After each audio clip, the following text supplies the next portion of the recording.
এখন সময়টা সঙ্গে স্পেশালিস্টের। আপনার বিশেষ কোনো সমস্যা, বিশেষ কোনো আগ্রহ বা ইচ্ছের দিক আমরা তুলে ধরি একেবারেই আমাদের স্পেশালিস্টের কাছে। স্টুডিওর এই এন্ডে রয়েছে মনীষা এবং সঞ্জয়। আর তার সঙ্গে আজ যে মানুষটি আমাদের মধ্যে রয়েছেন তিনি, তাকে অনেকেই চেনেন। তিনি নিজের নামে যথেষ্ট পরিচিত। তিনি ডাক্তার গৌতম বন্দ্যোপাধ্যায়। আপনাকে আমাদের এই অনুষ্ঠানে স্বাগত। নমস্কার। অনেকদিন বাদে আপনাকে আকাশবাণীর স্টুডিওতে পাওয়া, এবং স্টুডিওতে পাওয়া মানেই হচ্ছে বহু প্রশ্ন নিয়ে হাজির হওয়া। আমরা যারা আমাদের শ্রোতা এবং দর্শক বন্ধু রয়েছেন তারা ইতিমধ্যেই ফেসবুক পোস্ট থেকে জেনে গিয়েছেন যে আজকের বিষয়ে উদ্বেগ ও বিপন্নতা। ন্যাচারালি আপনারা আপনাদের প্রশ্নগুলো রাখবেন 9903059992 এই হোয়াটসঅ্যাপ নাম্বারে হোয়াটসঅ্যাপ মেসেজ দুটোই করতে পারেন। আর সাইমালটেনিয়াসলি 100.1 FM গোল্ডের ফেসবুক পেজ এবং আকাশবাণী কলকাতার ফেসবুক পেজে আপনারা অনুষ্ঠান দেখছেন, সেখানেও এসে আপনারা ইনবক্স করতে পারেন আপনাদের যাবতীয় প্রশ্ন। আমরা পৌঁছে দেব কলকাতা মেডিকেল কলেজের ডিপার্টমেন্ট অফ সাইকিয়াট্রির হেড অফ দ্য ডিপার্টমেন্ট, এই শহরের প্রখ্যাত মনোরোগ বিশেষজ্ঞ ডাক্তার গৌতম বন্দ্যোপাধ্যায়ের কাছে। ডক্টর বন্দ্যোপাধ্যায়, প্রথম যে প্রশ্নটা, যে উদ্বেগ শব্দটা, এটা আমরা ছোটবেলা থেকে ফ্রিকোয়েন্টলি ব্যবহার করি। খুব উদ্বেগের মধ্যে আছি, উদ্বিগ্ন আছি, কিন্তু আসলে উদ্বেগ বলতে কি বোঝায়, কি মানসিক অবস্থাটাকে বোঝায়? একেবারেই এইটাকে সরাসরি ডিফাইন করা শক্ত।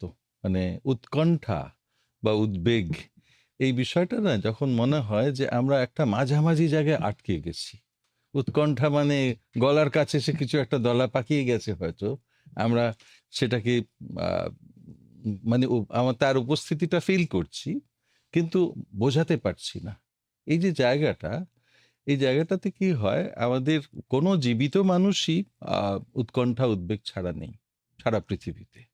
তার কারণ এটা আমাদের সার্ভাইভালের সঙ্গে যুক্ত ভীষণভাবে। এই লক্ষ লক্ষ বছর ধরে যে এভলিউশন, অ্যাডাপ্টেশন, তার জায়গা থেকে কিন্তু আমরা বেশ কিছু বিষয় আমরা টিকে আছি, বেঁচে আছি আমাদের চারপাশ সম্পর্কে আমরা অবহিত আছি বলে, আমাদের এই অ্যালার্টনেসটা।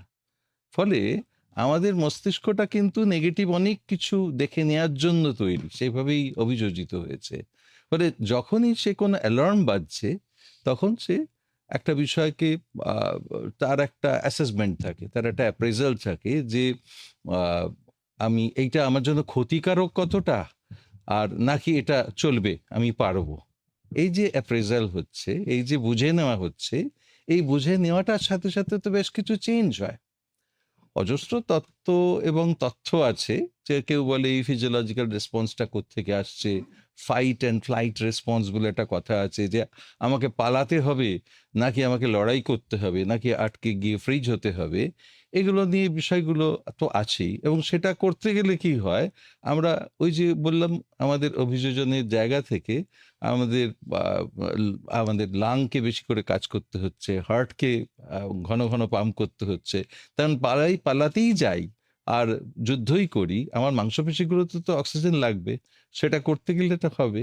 তো ন্যাচারালি এটা একসাথে, এই এমোশন এবং ফিজিওলজিক্যাল চেঞ্জেস, আমাদের আচরণগত চেঞ্জ, আমার থিঙ্কিং, এই সব কটা একসাথে হচ্ছে। সেজন্য উদ্বেগ বলতে হয়তো আমাদের তৎসম জায়গা থেকে তদ্ভব হয়ে বিষয়টা এরকম এসছে, যেখানে একটা কোথাও গতিবেগের জায়গা আছে। আমরা যখন ইমোশন বলি না, ইমোশন কথাটাই এসছে একটা, সেখানে ইমোভার মানে হচ্ছে যে টু মুভ। আবার আবেগও যখন বলি, দেখবেন সেখানে একটা বেগ আছে, একটা মুভমেন্ট আছে, সেটা ছাড়া আমাদের কিছু হয় না বোধ হয়। সেজন্য সরাসরি সংজ্ঞা এর নিরূপণ করা শক্ত, কিন্তু এই সামগ্রিক অবস্থাটাই হচ্ছে যে আমাদের উদ্বেগ, উৎকণ্ঠা, টেনশন, অ্যাংজাইটি, ফিয়ার, যা খুশি বলি না কেন, সেটা চিহ্নিত করে। এই যে স্ট্রেস, এখনকার দিনে স্ট্রেস সকলের রয়েছে। আমরা জানি যে স্ট্রেস আমাদের জীবনী শক্তি কমিয়ে দিচ্ছে। স্ট্রেস বিভিন্ন রকমের কোমরবিডিটির যে অসুখগুলো সেগুলোকে ডেকে আনছে। কিন্তু জীবন যা ফাস্ট, তাতে স্ট্রেসকে আটকাতে চাইলেও আমরা আটকাতে পারছি না। এই স্ট্রেস কথাটা নিয়ে তাই আমরা ভীষণ রকম ব্যতিব্যস্ত একরকম। তো স্ট্রেস কমানোর উপায় সেটা তো জানতে চাইবো। তবে তার আগে যেটা জানতে চাইবো, যে স্ট্রেস তৈরি হলে আমাদের শরীরের ভেতরে কি কি পরিবর্তন হয়? খুব ভালো কথা। তার কারণ এই স্ট্রেস শব্দটা, স্ট্রেস বা টেনশন, এইগুলো না আগে যদি 200-300 বছরের আগে দেখেন সেভাবে পাবেন না। ইনফ্যাক্ট আমাদের যে ভোকাবুলারির মধ্যে স্ট্রেস কথাটাও কিন্তু কয়েক দশক আগে আমরা সেইভাবে বলতাম না। তা এই ব্যাপারটা এসছে যবে থেকে ইন্ডাস্ট্রিয়াল রেভলিউশনস গুলো আসছে আর কি, মানে শিল্প বিপ্লবের সময় থেকে এগুলো সব ফিজিক্সের শব্দের মতন, যে টেনসাইল স্ট্রেংথ বা টেনশন বা এইটা, তো এইটা কিংবা হর্স পাওয়ার, এগুলো চলে এলো আমাদের এনার্জি, শক্তি সবকিছুর মধ্যে দিয়ে। মানুষের জীবনটা যতই মেকানিক্যাল হয়ে গেল, যেটা বললেন, তার সাথে সাথে স্ট্রেসের জায়গাটাও চলে এলো। তার কারণ স্ট্রেস কথাটার মানেই হচ্ছে একদম আদিতে একটা টান টান জায়গা, মানে যেটা দুটো দিকই আছে। হুম। এবারে স্ট্রেস হতে পারে একটা রেসপন্স, যে একটা কিছু প্রথম দিকে যারা কাজ করেছেন এগুলো নিয়ে তারা দেখিয়েছেন, ধরুন একটা 5 অ্যাম্পিয়ারের প্লাগের মধ্যে যদি আমি একটা মানে সুইচে আমি যদি কানেক্ট করি যে 15 অ্যাম্পিয়ার, তাহলে কি হবে? প্রথমে সে প্রতিবাদ করবে, তার একটা অ্যালার্ম রিয়াকশন হয়, তার জায়গা থেকে সে আলো একটু চিরিক চিরিক করে স্পার্ক দেখতে পাবো, এবং তারপরে ধোঁয়া, গন্ধ, এবং তারপর ওটা কাজ করবে না। এই যে জায়গাটা, এটা তো কখনো একদিনে হয়ে যাচ্ছে না কোনোটাই। এটা হতে হতে আমাদের শরীরের অ্যাডাপটিভ মেকানিজম একটা চেষ্টা করে, নর্মালি যেটাকে আমরা বলি অ্যালোস্ট্যাসিস ডাক্তারি পরিভাষায়। সেইটা যখন ওভারলোডেড হয়ে যায়, ধরুন একটা এমন একটা ঢেউয়ের মধ্যে আমরা রয়েছি দাঁড়িপাল্লার মতন, যে সেখানে একদিকে 5 কেজি থাকলে উল্টো দিকে 5 কেজি ওজন রাখলে সেটার ব্যালেন্স থাকে। সেটা 50 কেজি হলে উল্টো দিকে 50 কেজি, কিন্তু একদিকে 500 কেজি যদি আমি বসাই, তাহলে উল্টো দিকের জায়গাটা করতে গেলে মাঝখানটা ভেঙে যায়। এটাকে বলে অ্যালোস্ট্যাটিক ওভারলোডিং। এই অ্যালোস্ট্যাটিক ওভারলোডিং এ মানে শরীর আর পারছে না। আমাদের যে physiological change, mainly cardiovascular, gastro intestinal জায়গা, বেশ কিছু জায়গা থেকে আমাদের যে ইমিউনিটি, তার উপর মারাত্মক প্রভাব পড়ে। তার কারণ ওই অ্যালোস্ট্যাটিক ওভারলোডটা আর নিতে পারছে না। কিন্তু যারা প্রথম কাজ করলেন তাদের অনেকেই দেখিয়েছেন, এবং এখন আমরা বলি যে স্ট্রেস হচ্ছে কিরকম জানেন, স্ট্রেস কিছুটা প্রয়োজনও আছে। এই প্রয়োজনীয় স্ট্রেসটা, ধরুন পরীক্ষার আগে আমার কোনো টেনশন যদি না হয়, তাহলে সেটাই টেনশনের কারণ হবে, যে কি রে বাবা, পরীক্ষা এসে গেল, স্ট্রেস হচ্ছে না কেন, তাহলে বোধহয় আমার খুব খারাপ হবে, আমি ভীষণ ক্যাজুয়াল হয়ে গেছি। এই যে পার্টটা, বা আমি লাস্ট ট্রেনটা ধরতে যাব, সেইখানে যদি দেখা যায় যে আমি একেবারেই খুব গল্প করেই চলেছি, তো লাস্ট মেট্রো মিস করলাম, সবই গেল, তো এটা না। এই যে প্রস্তুতিটা এই এই কাজের জন্য, এই পার্টটা হচ্ছে ইউস্ট্রেস। আর যেটাকে আমরা পারি না হ্যান্ডেল করতে আমার শক্তি দিয়ে, রিসোর্স দিয়ে, সেটা হচ্ছে ডিস্ট্রেস। এবং এই ডিস্ট্রেসটা যদি দিনের পর দিন চলতে থাকে, তার কারণ শরীর তো অ্যাডজাস্ট করার চেষ্টা করি কোনো রকম ভাবে, আমরা তার প্রভাব পড়ছে আমার খাওয়া দাওয়ায়, আমার লাইফস্টাইলে, আমার ঘুমে, আমার প্রতিটা জায়গায়। তো সমস্ত কিছুকে আমরা কোপ করার চেষ্টা করি এক একটা দিক থেকে, কোনোটা নেশার মধ্যে, কোনোটা অন্য কিছুতে। কিন্তু ফাইনালি যখন স্ট্রেসের এফেক্টগুলো পড়ে আমাদের শরীরের মধ্যে, তখন কিন্তু এটা থেকে এটাকে ওভাররাইড করা, কমব্যাট করা খুব শক্ত। যার জন্য আমি যে স্ট্রেসড, তার একটা সাইকোলজিক্যাল ছাপ পড়ছে, বিহেভিয়ারাল দিকে, আচরণগত জায়গায় সেটাকে ক্যারি করছে, ফিজিওলজিক্যাল জায়গা থেকে শারীরিক চেঞ্জ হচ্ছে, এবং আমার যে থিঙ্কিং প্রসেস, সেটা আমার বাদবাকি ডিসিশন মেকিংগুলোকেও তো ইনফ্লুয়েন্স করছে ভীষণভাবে। এবং সেই জায়গাটা সম্পর্কে আমি যদি অবহিত না থাকি, আমাকে কেউ বললে আমি বলবো না না ঠিক আছে। কেউ যদি বলে কিরকম তোমাকে এলোমেলো লাগছে, তুমি আর কথায় কথায় চট করে একটু বেশি রেগে যাচ্ছ, বেশি ওভার রিয়াক্ট করছো, বড্ড বেশি ভাবছো, ঠিক আছে, তুমি ঠিকঠাক খাওয়া দাওয়া করছো না, ঠিক আছে, তুমি রাত্রি 2টোর সময় তোমাকে মেসেজ করলে দেখি তুমি তো ঠিকই রেসপন্ড করো, আবার সকালবেলা তো তুমি চলে এসেছো, মানে বুঝতে পারি বলে কি করব। এই যে জায়গাটা, অনেকে আমরা সেটা একটা ডিনায়ালের মধ্যে দিয়ে যাই, যার জন্য ঠিক সময় ঠিক জায়গাটাকে যদি আমরা অ্যালার্ট হই যে আমার সত্যি সত্যি এই চেঞ্জগুলো হচ্ছে, আমি এটা করতাম না, আমি লোকটা ধীরে ধীরে কখন যেন চেঞ্জ হয়ে যাচ্ছি। যার জন্য ডিস্ট্রেসকে নিয়ে একটা অ্যাকিউট জায়গা থাকে, যেটা সাময়িক হচ্ছে ওই ফাইট অ্যান্ড ফ্লাইটের মতো। আরেকটা থাকে ডেইলি হ্যাসেলস, মানে প্রত্যেক দিনের কাজে যে আমি কতটা ট্রাফিক জ্যামে পড়ছি, আমার যে জিনিসটা এক্সপেক্টেড সেই ব্যাপারটা কিছুতেই হচ্ছে না, অথবা গাড়ির চাবিটা কোথায় রেখেছি আমি খুঁজে পাচ্ছি না, অথবা ট্যাক্স জমা দিতে হবে তার জায়গাটাতে ডেটটাই ভুলে গেছি যে কবে হচ্ছে, তখন একটা চিঠি দেখে বা মেল দেখে তখন মনে পড়ছে। এই হাজার জিনিস আমাদের মধ্যে আমরা কোনো রকমে ম্যানেজ করতে থাকি, যেটা সামনে আসে আইদার কম্পালসিভ ওয়েতে অথবা ইম্পালসিভ ওয়েতে আমরা কিছু না কিছু করি। কিন্তু এই অ্যালার্টনেসটা খুব দরকার। তার কারণ স্ট্রেস হচ্ছে এই যুগের একটা মস্ত বড় সমস্যা। তখন প্রত্যেকেরই মনে হচ্ছে আমি যদি এই যে হেডনিক ট্রেডমিলটার উপর দিয়ে যদি না হাঁটি, তখন হেডনিক ট্রেডমিল হচ্ছে সেই ট্রেডমিল যেখানে দাঁড়িয়ে থাকতে গেলে আমায় ছুটতে হয়, তাহলে আমি আর নেই। এই নেই এর কথাটা আমরা কেউ আর ভাবতে চাই না, ফলে আমি ছুটে চলেছি বাকিরা যেটা করছে। এই অ্যাওয়ারনেসটা খুব জরুরি। এই যে উদ্বেগের কথা বললেন বা স্ট্রেসের কথা বললেন, তার মানে এগুলো কি সহজাত? আমি জন্মানোর পর হুম, থেকে আমি যে প্রক্রিয়ার মধ্য দিয়ে আছি, হুম। যে প্রক্রিয়াটা ব্যক্তিগত, সামাজিক চাহিদা থেকেও তৈরি হচ্ছে, তাহলে কি সেটা সহজাত?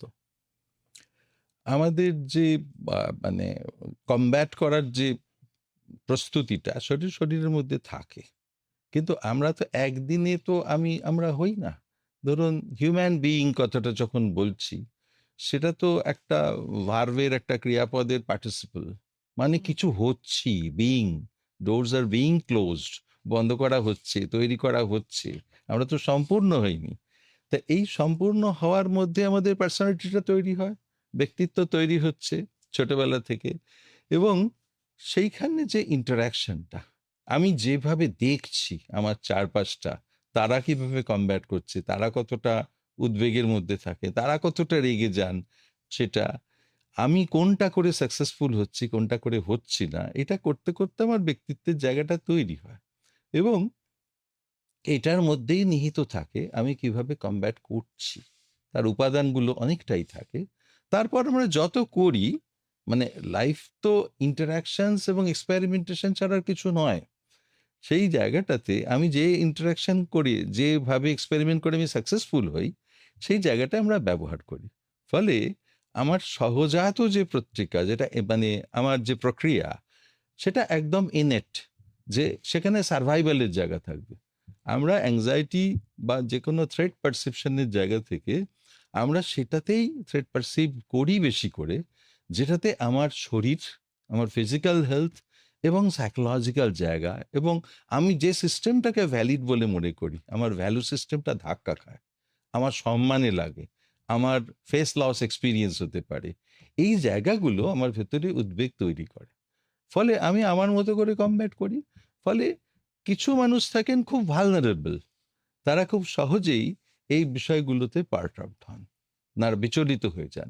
আবার কিছু মানুষ থাকেন যাদের মধ্যে এই এই গুণটা তারা কিছুটা নিয়ে জন্মেছেন, আর কিছুটা অ্যাপ্লাই করতে করতে একটা জায়গায় পৌঁছেছেন যেখানে জানেন ওই সেলফ কনফিডেন্সটা একটা কাজ করে। সেলফ কনফিডেন্স তো প্র্যাকটিস ছাড়া তৈরি হয় না। হুম। আপনি একটু আগে বলছিলেন যে ২০০-৩০০ বছর আগে এই স্ট্রেস কথাটা আমরা শুনিনি। সত্যিই শুনিনি। কিন্তু মানুষ যখন জঙ্গলে থাকতো, যখন সে পশুপালন করত, কাঁচা মাংস খেত, শিকার করত, নিজের খাবার নিজে রোজগার মানে জোগাড় করে খেত, হুম, তখনও তো তার মধ্যে একটা খাবার পাবো কি পাবো না, একটা দ্বন্দ্ব কাজ করত, একটা কনফ্লিক্ট তৈরি হতো তার একদম। মনের মধ্যে। আমরা জানি যে মানুষের ওই আদি অকৃত্রিম যে জিন, সেই জিনের মধ্যে একটা গুহাচারী স্বভাব, একটা বনে বাস করার স্বভাবের আ জিন আমরা ক্যারি করি ভেতরে, ভেতরে। সেটা বিবর্তনের মধ্যে দিয়ে অনেকটা পরিবর্তিত হয়েছে হয়তো। কিন্তু আদি অকৃত্রিম কোনো কণা সেখানে থেকে গেছে। এই যে স্ট্রেস, টেনশন, উদ্বেগ, আমরা আজকে যে নামে হুম। তাকে ডাকছি, এটা কি সেই গুহাচারী সময় থেকেই মানুষ অর্জন করেছে, যেটা সে এখনো তার জীবনযাপনের বিভিন্ন ক্ষেত্রে উদ্বেগ হিসেবে চিনছে? একেবারেই, একেবারেই তাই। যে কারণে আমি বললাম যে আমরা যেভাবে এভলিউশন ধরে অ্যাডাপ্টেশন ধরে এসেছি, আমাদের মধ্যে এটা রয়েছে, এই রেসপন্সটা। তার কারণ তখন তো মানুষের গড় আয়ু যদি আমি অনুমান করি হুম, সেটা অনেক কম। তারা অনেক অল্প বয়সেই চলে যেতেন, কেননা একটা হচ্ছে গোটা পৃথিবীতে খাবারের জায়গাটা, আমাদের যে গড় আয়ুটা বেড়েছে তার আড়ালে কিন্তু অনেকগুলো ঘটনা আছে। তার মধ্যে একটা হচ্ছে খাবারের যোগান, আমার পুষ্টির জায়গা আছে। মেডিসিনাল ওয়ার্ল্ড বা অন্য জিনিসগুলো আছে, টেকনোলজি ডেভেলপমেন্ট আমাদের অনেক সুবিধে দিয়েছে। কিন্তু আমার যে বেসিক যে প্রবণতা, আমার একদম শুরুতে এই লক্ষ লক্ষ বছরের, আমি যদি হোমোস্যাপিয়েন্স নাই ধরি, যে তাকে যদি আমি কয়েক লক্ষ বছরের ধরি, কিন্তু মানুষের মতো অবস্থাটা প্রায় ২৬ লক্ষ বছর আগে, যেটা হোমো হ্যাভিলিস এর সময় থেকে। আমি তারও আগে পিছিয়ে যেতে চাই।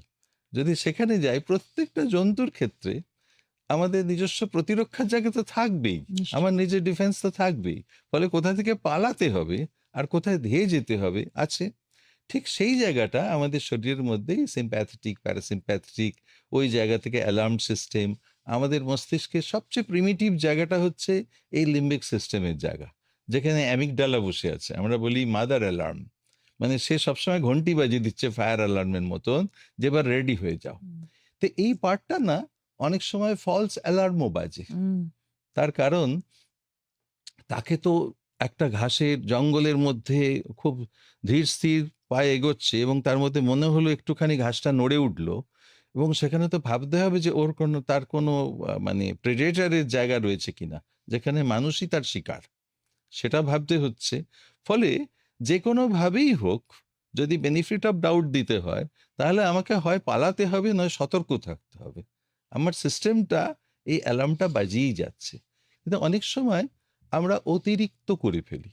আমরা এখন যে জায়গা থেকে ইন্ডাস্ট্রিয়াল রেভলিউশনের পরে বলুন, বা শেষ কয়েক দশক বলুন, বা একটা সেঞ্চুরি বলুন, সেই জায়গাটা থেকে আমরা অনেক সময় কি হয় যে মানুষে যে সংযোগের জায়গা, যে জায়গাটা থেকে আমরা প্রত্যেকের জায়গায়, আমাদের সিস্টেমটা তো ইন্টারডিপেন্ডেন্ট। আমাদের সিস্টেমটা ডিপেন্ডেন্টও নয় এবং ইন্ডিপেন্ডেন্টও নয়। আমরা একদম শুরুতে ডিপেন্ডেন্ট থাকি, তারপরে ইন্ডিপেন্ডেন্ট হওয়ার চেষ্টা করি।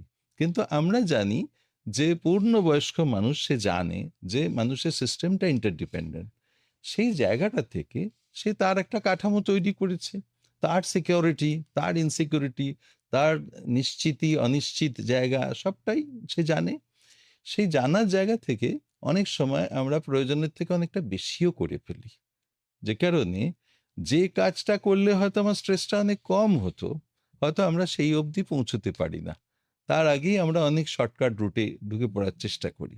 অতএব এটা একেবারেই সঠিক প্রশ্ন, যে এইটা আমাদের ভেতরে থেকে গেছে, কিন্তু সেটা সার্ভাইভালের জন্য, টিকে থাকার জন্য।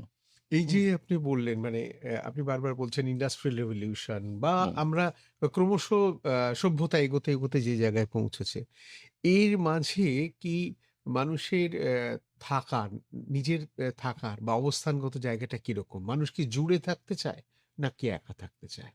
মানুষ জুড়েই থাকতে চায়। মানুষ প্রাইমেট থেকে এসছে। আপনি কখনো কোনো প্রাইমেটসকে দেখবেন না একা দেখতে পাচ্ছেন কাউকে। আপনি পাহাড়ে ওঠার সময় যদি একটা বানর দেখতে পান, জানবেন তার আরেকটু এগোলেই আপনি আরো ১০-১২টা বাঁদর একসঙ্গে আছে। ঠিক আছে? মানুষ হচ্ছে সেই ধরনের অ্যানিমেল যারা জুড়ে জুড়ে থাকতে চায়। তার কারণ মানুষ একা সম্পূর্ণই নয়। মানুষ নিজেকে কখনো কেমন দেখতে সেটাই তো জানে না। সে আয়নার সামনে দাঁড়ালেও তো তার উল্টো ছবিটা দেখে। তো সেজন্য এটা বুঝতে হবে যে আমরা মানুষ, কিন্তু অন্যরা রয়েছে বলে আমরা তাই। এবং আমাদের ওয়ার্ল্ড কথাটার শব্দটাও তাই, যে মানুষ যতদিন, উইয়ার ওল্ড, ওয়ার্ল্ড শব্দটাই এসছে এখান থেকে। অন্য কোনো জন্তু জানোয়ারদের সম্বন্ধে বলা হচ্ছে না। ফলে আমাদের কল্পনা ক্রিয়েশন এর একটা দিক, আরেকটা দিক হচ্ছে আমাদের জুড়ে জুড়ে আমাদের সিকিউরিটি, আমাদের নির্ভরতা। আমি যখন অফ দ্য গার্ড, আমি যখন রাত্রিরে ঘুমোচ্ছি, ধরুন ফিরে যাই যদি কয়েক লাখ বছর আগে, কিভাবে মানুষ নিজেকে প্রোটেক্ট করেছে, কখন ঘুমিয়েছে, কখন বেরিয়েছে। তার মানে এই যে বায়োলজিক্যাল যে চেঞ্জেস গুলো, বা যেটা আমাদের অ্যাডাপ্টেশনের জন্য অনেক বেশি অনেক বেশি গ্রহণযোগ্য, সেই জায়গাটা এসেইছে তো এইভাবে। সেজন্যই আমরা টিকে আছি এখানে। বেশ। ছেলে না মেয়ে, কাদের স্ট্রেস বেশি হয়? এটা আলাদা করে বলা মুশকিল, কিন্তু যদি দেখা যায় মেয়েদের ক্ষেত্রে একটা এক্সট্রা কথা বলা হয়, সেখানে ম্যাটার্নাল ইনস্টিংক্টের জন্য কতকগুলো বাড়তি সুবিধে আছে। মেয়েদের ক্ষেত্রে বলা হয় আর কি, যেসব গবেষণা হয়েছে তাতে তাদের একটা ওই ম্যাটার্নাল ইনস্টিংক্টটা এবং তার চাইল্ডের প্রোটেকশনের জন্য সে অনেক বেশি সোশিয়েবল। হুম, তার সোশ্যাল কগনিশনটা কিন্তু অনেক অনেক তাড়াতাড়ি মিশতে পারে। অনেক বেশি দেখবেন যে তারা সহজে বন্ধুত্ব করে ফেলতে পারে, এবং হেল্প সিকিং এর জায়গাটা রয়েছে। এটাও তো একটা খুব ভালো রকমের অভিযোজন, সেখানে যদি আমি আমার কথাটা বলতে পারি না, তাহলে স্ট্রেস অনেক কমে। যে মানুষগুলো ভীষণ স্ট্রেস, তারা না নিজের কথাটা কখনো বলতে পারে না, তাদের খুব সম্মানে লাগে, কোথাও মনে হয় কেউ আমাকে ছোট ভাববে, এই জায়গাটা। অতএব ডিসক্লোজার হচ্ছে একটা রাস্তা। সেই দিক থেকে তাকালে ডেফিনেটলি মেয়েদের এক্সপ্রেশন, ইমোশনাল জায়গা, এই সমস্তগুলো অনেক বেশি। আপনি যদি ডিপ্রেশনের দিকেও তাকিয়ে দেখেন, দেখবেন প্রতি 10 জনই একজন পুরুষের ক্ষেত্রে ডিপ্রেশনের একটা আশঙ্কা আছে, সম্ভাবনা বলবো না, আশঙ্কাই বলবো। আর সেটা প্রতি 5 জনই একজন নারীর ক্ষেত্রে। এই যে জায়গাটা যে মেয়েদের বেশি ডিপ্রেশন হয়, ছেলেদের দ্বিগুণ তিনগুণ ডিপ্রেশন হচ্ছে, কেন হয়? এর কিছু সামাজিক দিক আছে, এর কিছু এন্ডোক্রিনের জায়গা আছে, চাইল্ড বিয়ারিং এর জায়গা থেকে, হরমোনাল চেঞ্জেস এর জায়গা থেকে সব থাকতে পারে। কিন্তু আসলে ইমোশনাল এক্সপ্রেশনসটা তাদের ক্ষেত্রে অনেক বেশি। যাদের ক্ষেত্রে এক্সপ্রেশন বেশি থাকবে, তাদের স্ট্রেস যেটাই হোক, কমব্যাটিভ মেকানিজমটাও তার মধ্যে অনেক বেটার, সেটাই ধরে নেওয়া উচিত। এই যে স্ট্রেস আর উদ্বেগ, হুম। এই দুটো কি একই জিনিস, না এর মধ্যে কোনো সূক্ষ্ম ফারাক আছে? স্ট্রেস তো আমি বললাম অনেক পরের কথা, কিন্তু উদ্বিগ্ন হওয়ার জায়গাটাকে, ধরুন সাইকিয়াট্রিক লিটারেচারে অ্যাংজাইটি ডিসঅর্ডার বলে কোনো কথা পুরোনো লিটারেচারে ছিলই না ক্লাসিফিকেশনই, মানে জাস্ট সেজন্যই বললাম যে কয়েকশো বছর আগে হুম, কোনো টেক্সট বুকেও অ্যাংজাইটি ডিসঅর্ডার পড়তে হতো না, যেটা আমাদের পড়তে হয় বা পড়াতে হয়।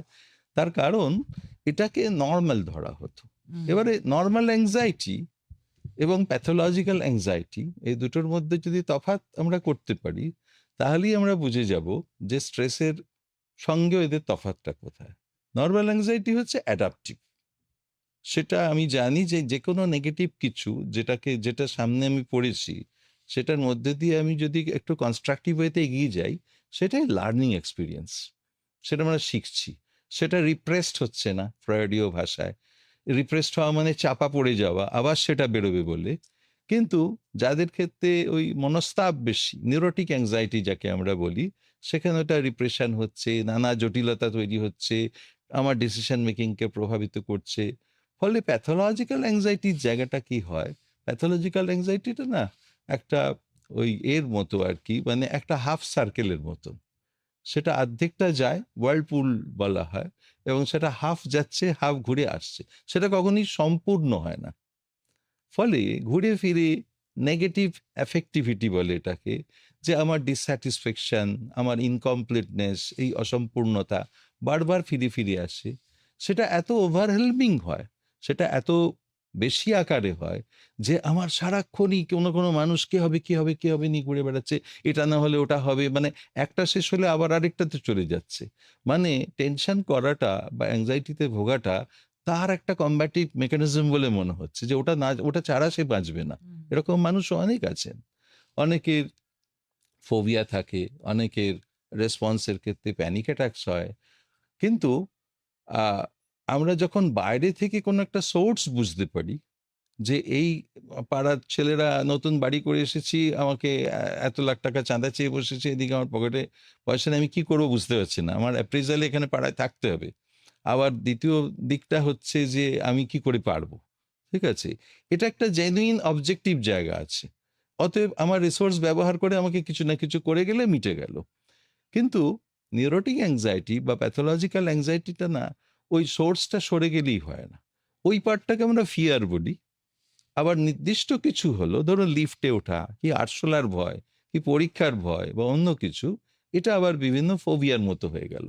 মানে বাদ বাকি সময়টা সে ঠিকই আছে, অথচ সে ওই নির্দিষ্ট জায়গাটাতে গেলেই সে পারে না।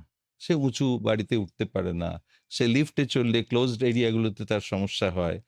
এই যে বিভিন্ন রূপ, আসল জায়গাটা হচ্ছে যে যেটাকে আমি মনে করছি আমার সার্ভাইভালের জন্য একটা থ্রেট, সেই জায়গাটাকেই আমরা নিতে পারি না। এবারে এই নিরিখে যে মুহূর্তে আপনি স্ট্রেসটাকে দেখবেন, স্ট্রেস হচ্ছে তার মানে স্ট্রেসের বাইরে গিয়ে যেটা আমি মনে করছি যে আমার যে কমব্যাট সিস্টেম আছে, আমার যে রিসোর্স আছে, আমার যে অভিজ্ঞতা আছে, তাতে আমি পারছি না। এই অনুভূতির জায়গাটা শারীরিক, মানসিক এবং আচরণগত দিক থেকে সেটা স্ট্রেস। আর অ্যাংজাইটিটা হচ্ছে আমার একটা ইন্টারনাল রেসপন্স। বাইরে যদি কোনো কিছু অবজেক্ট থাকে সেটা হচ্ছে ফিয়ার, যেটা নিয়ে আমি লড়ে যেতে পারি। কিন্তু বাইরে কিছু নেই, অথচ আমি ভেতরে ভেতরে সারাক্ষণ উদ্বিগ্ন। তাহলে আমি কি নিয়ে লড়ছি?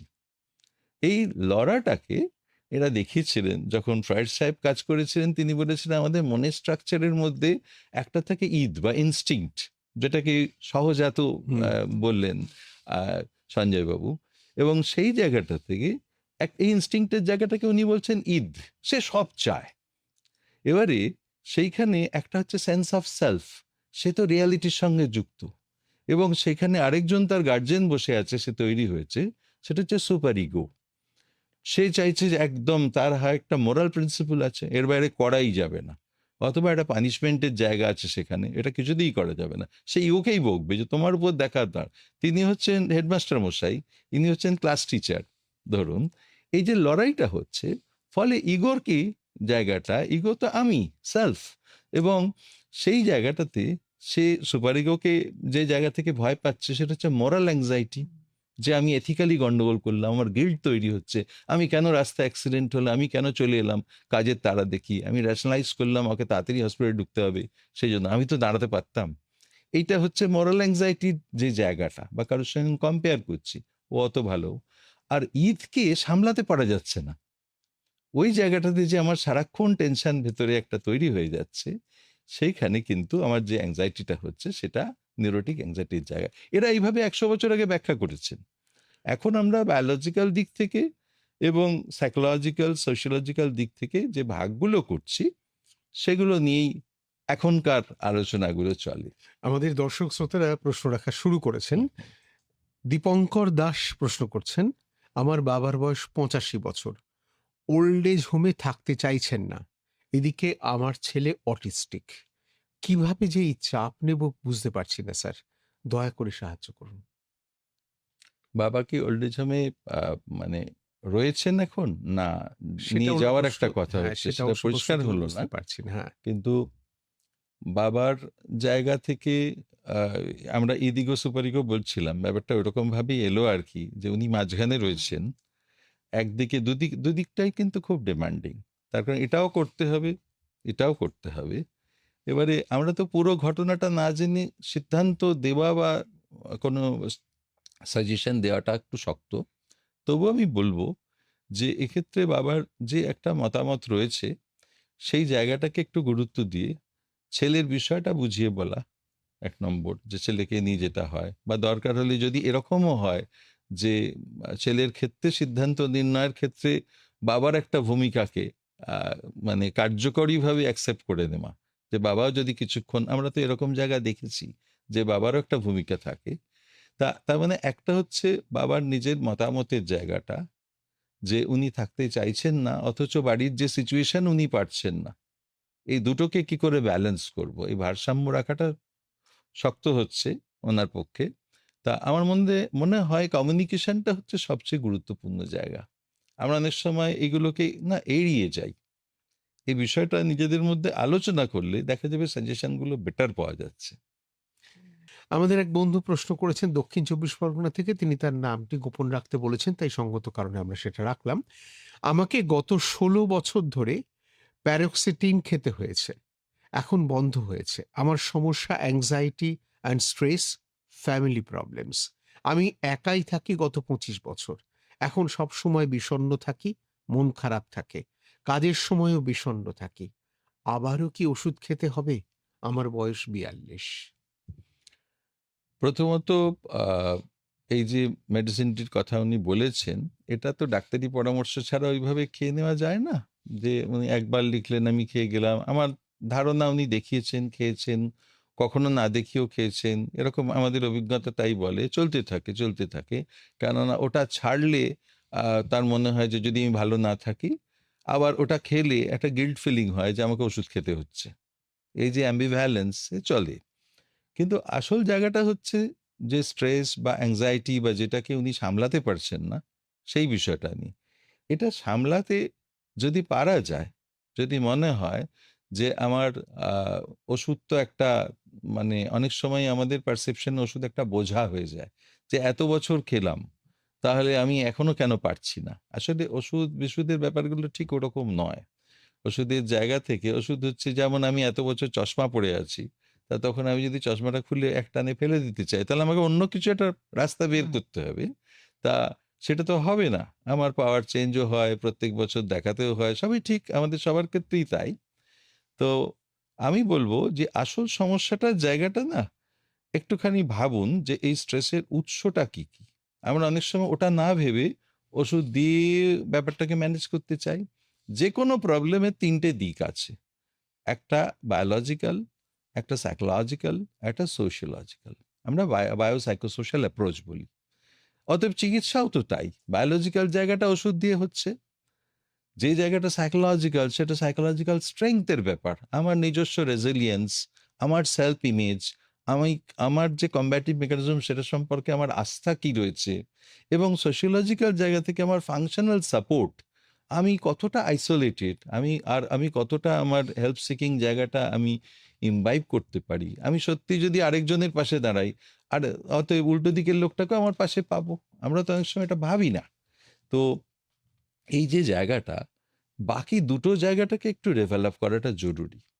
ওষুধ খাবেন কি খাবেন না সেটা নির্ভর করছে যে আপনি আরেকবার চিকিৎসকের কাছে যান অন্তত। সেই জায়গাটা যাওয়ার পর তিনি যদি মনে করেন তিনি ওষুধ দেবেন, কেন এটা তো এইটুকু শুধু আমাদের পক্ষে বলাটা ঠিক হবে না। দ্বিতীয় পার্টটা হচ্ছে নিজে যেটা করতে পারেন। স্ট্রেস কমানোর ৫-৬টা দিক আছে। সেই ৫-৬টা দিকের প্রথমটা হচ্ছে, সবার আগে সবকিছুর মধ্যে ফাঁক বের করে স্টক অফ দ্য সিচুয়েশন, আমি কোন জায়গায় আছি সেটা বুঝতে হয়, আমার দাঁড়াবার জায়গাটা কোথায়, এইটা প্রথম বুঝতে হয়। এক, সব দিক থেকে আমার সোশ্যাল সাপোর্ট, আমার নিজের আর্থিক পরিস্থিতি, সমস্ত কিছু, আমার কি কি লায়াবিলিটিস রয়েছে, সব দেখতে হয়। দ্বিতীয় জায়গাটা হচ্ছে একেবারে সুপারফিশিয়ালি নয়। আমরা না আজকের যুগে খুব কম্পালসিভ ওয়েতে চলি, মানে যেটা করতে হবে সামনে আসছে, ঘুম থেকে ওঠা থেকে রাত্রি শুতে যাওয়া অবধি আমাদের ডোরবেল বাজা মানে ময়লাটা বের করতে হবে, ঠিক আছে, রাত্রে শুতে যাওয়া মানে তালাটা লাগাতে হবে, আবার কি হলো, এরকম একটা জগতে আমরা থাকি। আমাদের নিজেদের জন্য ভাবার জন্য সময়টা খুব কম থাকে। তো সেই জন্য এই কম্পালসিভ জায়গাটা থেকে বেরিয়ে বা ইম্পালসিভ ওয়েতে কিছু করার থেকে আগে দেখুন যে কি কি আছে আপনার, যেটা স্টক অফ দ্য সিচুয়েশনেও বললাম, এখানেও বললাম, যে সবটা নেগেটিভ না ধরে কি কি পজিটিভ জায়গা আছে সেটার মধ্যে একটু দেখা দরকার। মানে মানে you have to find out this আর কি, যে কোনটা আমার ক্ষেত্রে পজিটিভ হতে পারে। তৃতীয়টা হচ্ছে বাইরের চাপটা। খুব স্ট্রেসফুল জায়গায় আমরা যারা কাউকে না করতে পারি না, তাদের ঝামেলাটা হচ্ছে তারা সবাইকে হ্যাঁ করেন। আসলে আমার তো একটা সাধ্য আছে, সেই সাধ্যের বাইরে যখন আমরা যাচ্ছি তখন কি হয়, একজন কাউকে হ্যাঁ করা মানে আরো একটা কাউকে না করে ফেলছি আমরা সেটা খেয়াল করি না। ফলে উত্তরোত্তর এটা বাড়ে যে কাউকেই আমরা খুশি করতে পারি না। সেই বাবা আর ছেলে হাট থেকে গাধা কিনে নিয়ে ফিরেছিল, ছোটবেলায় আমরা গল্পে পড়েছি, যে কাউকেই শেষমেশ খুশি করতে পারলো না সবার জায়গা থেকে। এটা হয় আমাদের। তো ন্যাচারালি এক্সটার্নাল প্রেশারটা যতটুকু কমানো যায়, খুব সুন্দর করে বলা যায় সেটা, ঠিক আছে, যে আমি যে পারছি না সেটা রেগে মেগে বলার থেকে, যে দেখো এটা করতে পারলে খুব ভালো হতো, কিন্তু এবারটা আমি পারছি না, তুমি দেখো আমি একটু সামলে নিয়ে পরে আবার এটা নিয়ে কথা বলা যাবে, কিন্তু এখন আমি এটাতে মাথা দিতে পারছি না, আমার তো সরিয়ে রাখার অনেক কায়দা আছে। চতুর্থটা হচ্ছে ইন্টারনাল লোডটা। আমাদের না কিছু বিলিফ আছে যে এটা যদি না হলো তাহলে আমি শেষ। আমরা একটা ওভার জেনারেলাইজ করি, আমরা নিজেদের এত বেশি ক্রিটিসাইজ করি যেটা অন্যজন করে না। অন্যজন করলে আমরা কিন্তু রেজিস্ট করতাম, আমরা বলতাম, কিন্তু আমি নিজেকে বলছি আমার থেকে গাধা কেউ নেই, ঠিক আছে, আমি বলছি যে ইস, আমি তো কিছুই হলো না জীবনে। এই যে জায়গাগুলোতে, এগুলোকে ক্রুকেট থিঙ্কিং বলে। তার মধ্যে কিছু থাকে আমরা ক্যাটাস্ট্রোফাইজ করি, যে কোনো জিনিস একটা পয়েন্টের ভিত্তিতে আমরা ওটাকে সব শেষ ধরে নিই, ওভার জেনারেলাইজ করি, কখনো জায়গায় পজিটিভ পার্টটাকে ডিসকাউন্ট করি, কখনো এক্সাগারেট করছি, কখনো মিনিমাইজ করছি পজিটিভ দিকটা, কিন্তু ম্যাক্সিমাইজ করছি যেটা নেগেটিভ সাইডটা। মানে সারাদিনে অনেক কথার মধ্যে 10টা ভালো কথা আমাদের মনে থাকে না, কারণ আমাদের ব্রেনটাই তো এভাবে তৈরি হয়েছে। আমরা একটা নেগেটিভ কথা মনে থাকে। সকালে খবরের কাগজে উঠলে যেরকম আমরা দেখেছি যে যে নেগেটিভ খবরটা থাকে ওটাই সারাদিন পরে মনে থাকে। ভালো খবরগুলো আর মনে থাকে না, তাই খবরের কাগজ বা অন্য কেউ আর ভালো খবর দেখাতে চায় না। তা সেই জন্য এই পার্টটাকে অ্যাসেস করুন যে আচ্ছা, যেটা নিয়ে আমি উদ্বিগ্ন আছি সেটা, আচ্ছা 100 বছর পরে এইটার কি কোনো ভ্যালু আছে? যেরকম স্যামুয়েল জনসন বলেছিলেন তার একে বসওয়েলকে, তার জীবনীকার, তা তখন 100 বছরটা খুব বড্ড বেশি হলো, 5 বছর পরে এটার কোনো ভ্যালিডিটি আছে? আমি যেটা নিয়ে খুব উদ্বিগ্ন, এটা আমরা বুঝতে পারি না। এবারে আমাদের সমস্যাগুলোর জায়গা থেকে কিছু থাকে আনলাইকলি, কিন্তু সেগুলো আমরা খুব ভাবি। কিছু থাকে যে জিনিসগুলোকে আমরা চাইলে কমব্যাট করতে পারবো, আর কিছু থাকে যেগুলোকে পারবো না। জাস্ট রাইট ডাউন, একটু দেখার চেষ্টা করুন, 5টা কি 6টা কি 7টা, এইগুলো নিয়ে আমি ব্যস্ত এখন। দুটো চাইলেই করা যাবে, রোজ না করে করে ফেলে রেখেছি, করে ফেলুন। দুটো এখন কিছু করার নেই, ওয়েট করতে হবে, সেটাকে আমাকে একটু এই মুহূর্তে এটা ভাবা বন্ধ। আর বাকি দুটো কি 3টে আমার হাতেই নেই ব্যাপারটা। আমরা যে ধরনের কথাবার্তা বলি, এই যে পরিস্থিতি হচ্ছে, আমি পরিস্থিতি কি করে নিয়ন্ত্রণ করব? আমার হাতে আমারটুকু আছে। পৃথিবীতে একমাত্র আমি সেই ব্যক্তি যার উপর আমার কথা সাজে। আমি তো অন্য কাউকে বলে লাভ নেই, এরকম কেউ আমার কথা শুনবে না। হ্যাঁ, আমাকেও যেমন আমি কেবল প্রভাবিত করতে পারবো। এই জায়গাটা দিয়ে একটু যদি আমরা ভাবতে পারি, তাহলে আমার মনে হয় উনি কেন, আমরা সবাই, এবং সেই সঙ্গে আমরা বলি rest, recreation, relationship and exercise, এই যে 5-6টা কথা আমি বললাম, এটা একদম যদি মাথার মধ্যে নিয়ে রাখেন, আপনার ওষুধ খাওয়ার জায়গাটা কিন্তু সত্যি সত্যি, আপনার যে গিল্ট ফিলিং হচ্ছে কোথাও একটা, অনেকেরই হয়, তাদের মনে হবে, কিন্তু চিকিৎসকের সাথে কথা বলুন, কারণ আমরা তো জানি না এক্স্যাক্ট কোন রিজনে আপনাকে ওষুধ দেওয়া হয়েছে। এই যে আপনি বললেন না, তার মধ্যে থেকে একটা মানে পেলাম যে তুলনা, প্রতিতুলনা হুম হুম। আমরা আকছার করি। এটাও কি আমাদের এই উদ্বেগকে বাড়ায়?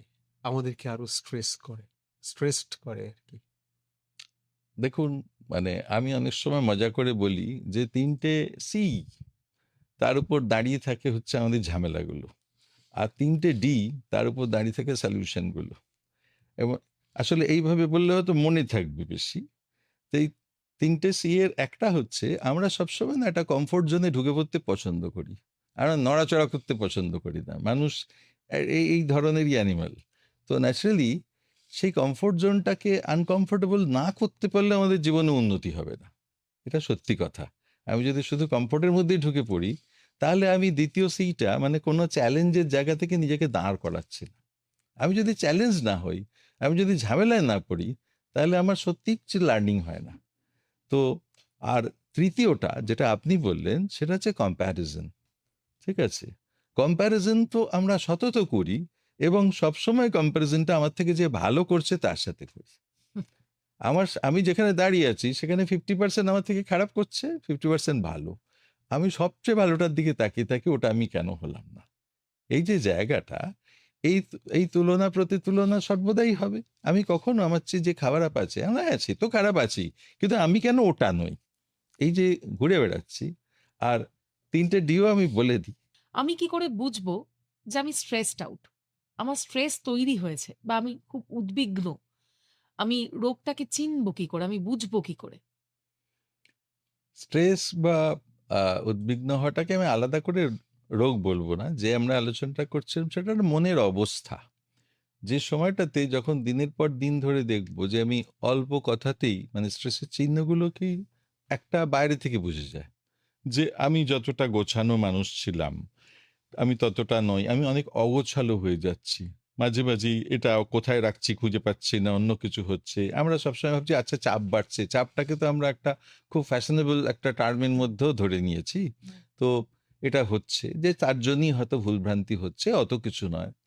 কখনো কখনো আউট অফ প্রপোর্শন আমার রাগ হয়ে যাচ্ছে এতটাই, একটা সামান্য কারণে হয়তো কারোর উপর এত চেঁচিয়ে দিলাম, পরে মনে হলো যে আমি এরম চেঁচালাম কেন, ও কি এমন বলেছিল, ওকে সুযোগ পেলাম, এটা একটা ডিসপ্লেসমেন্ট টাইপের হলো আর কি, মানে রাগটা ভেতরে জমেছিল, স্ট্রেসটা জমেছিল, কোথাও একটা চলে গেল।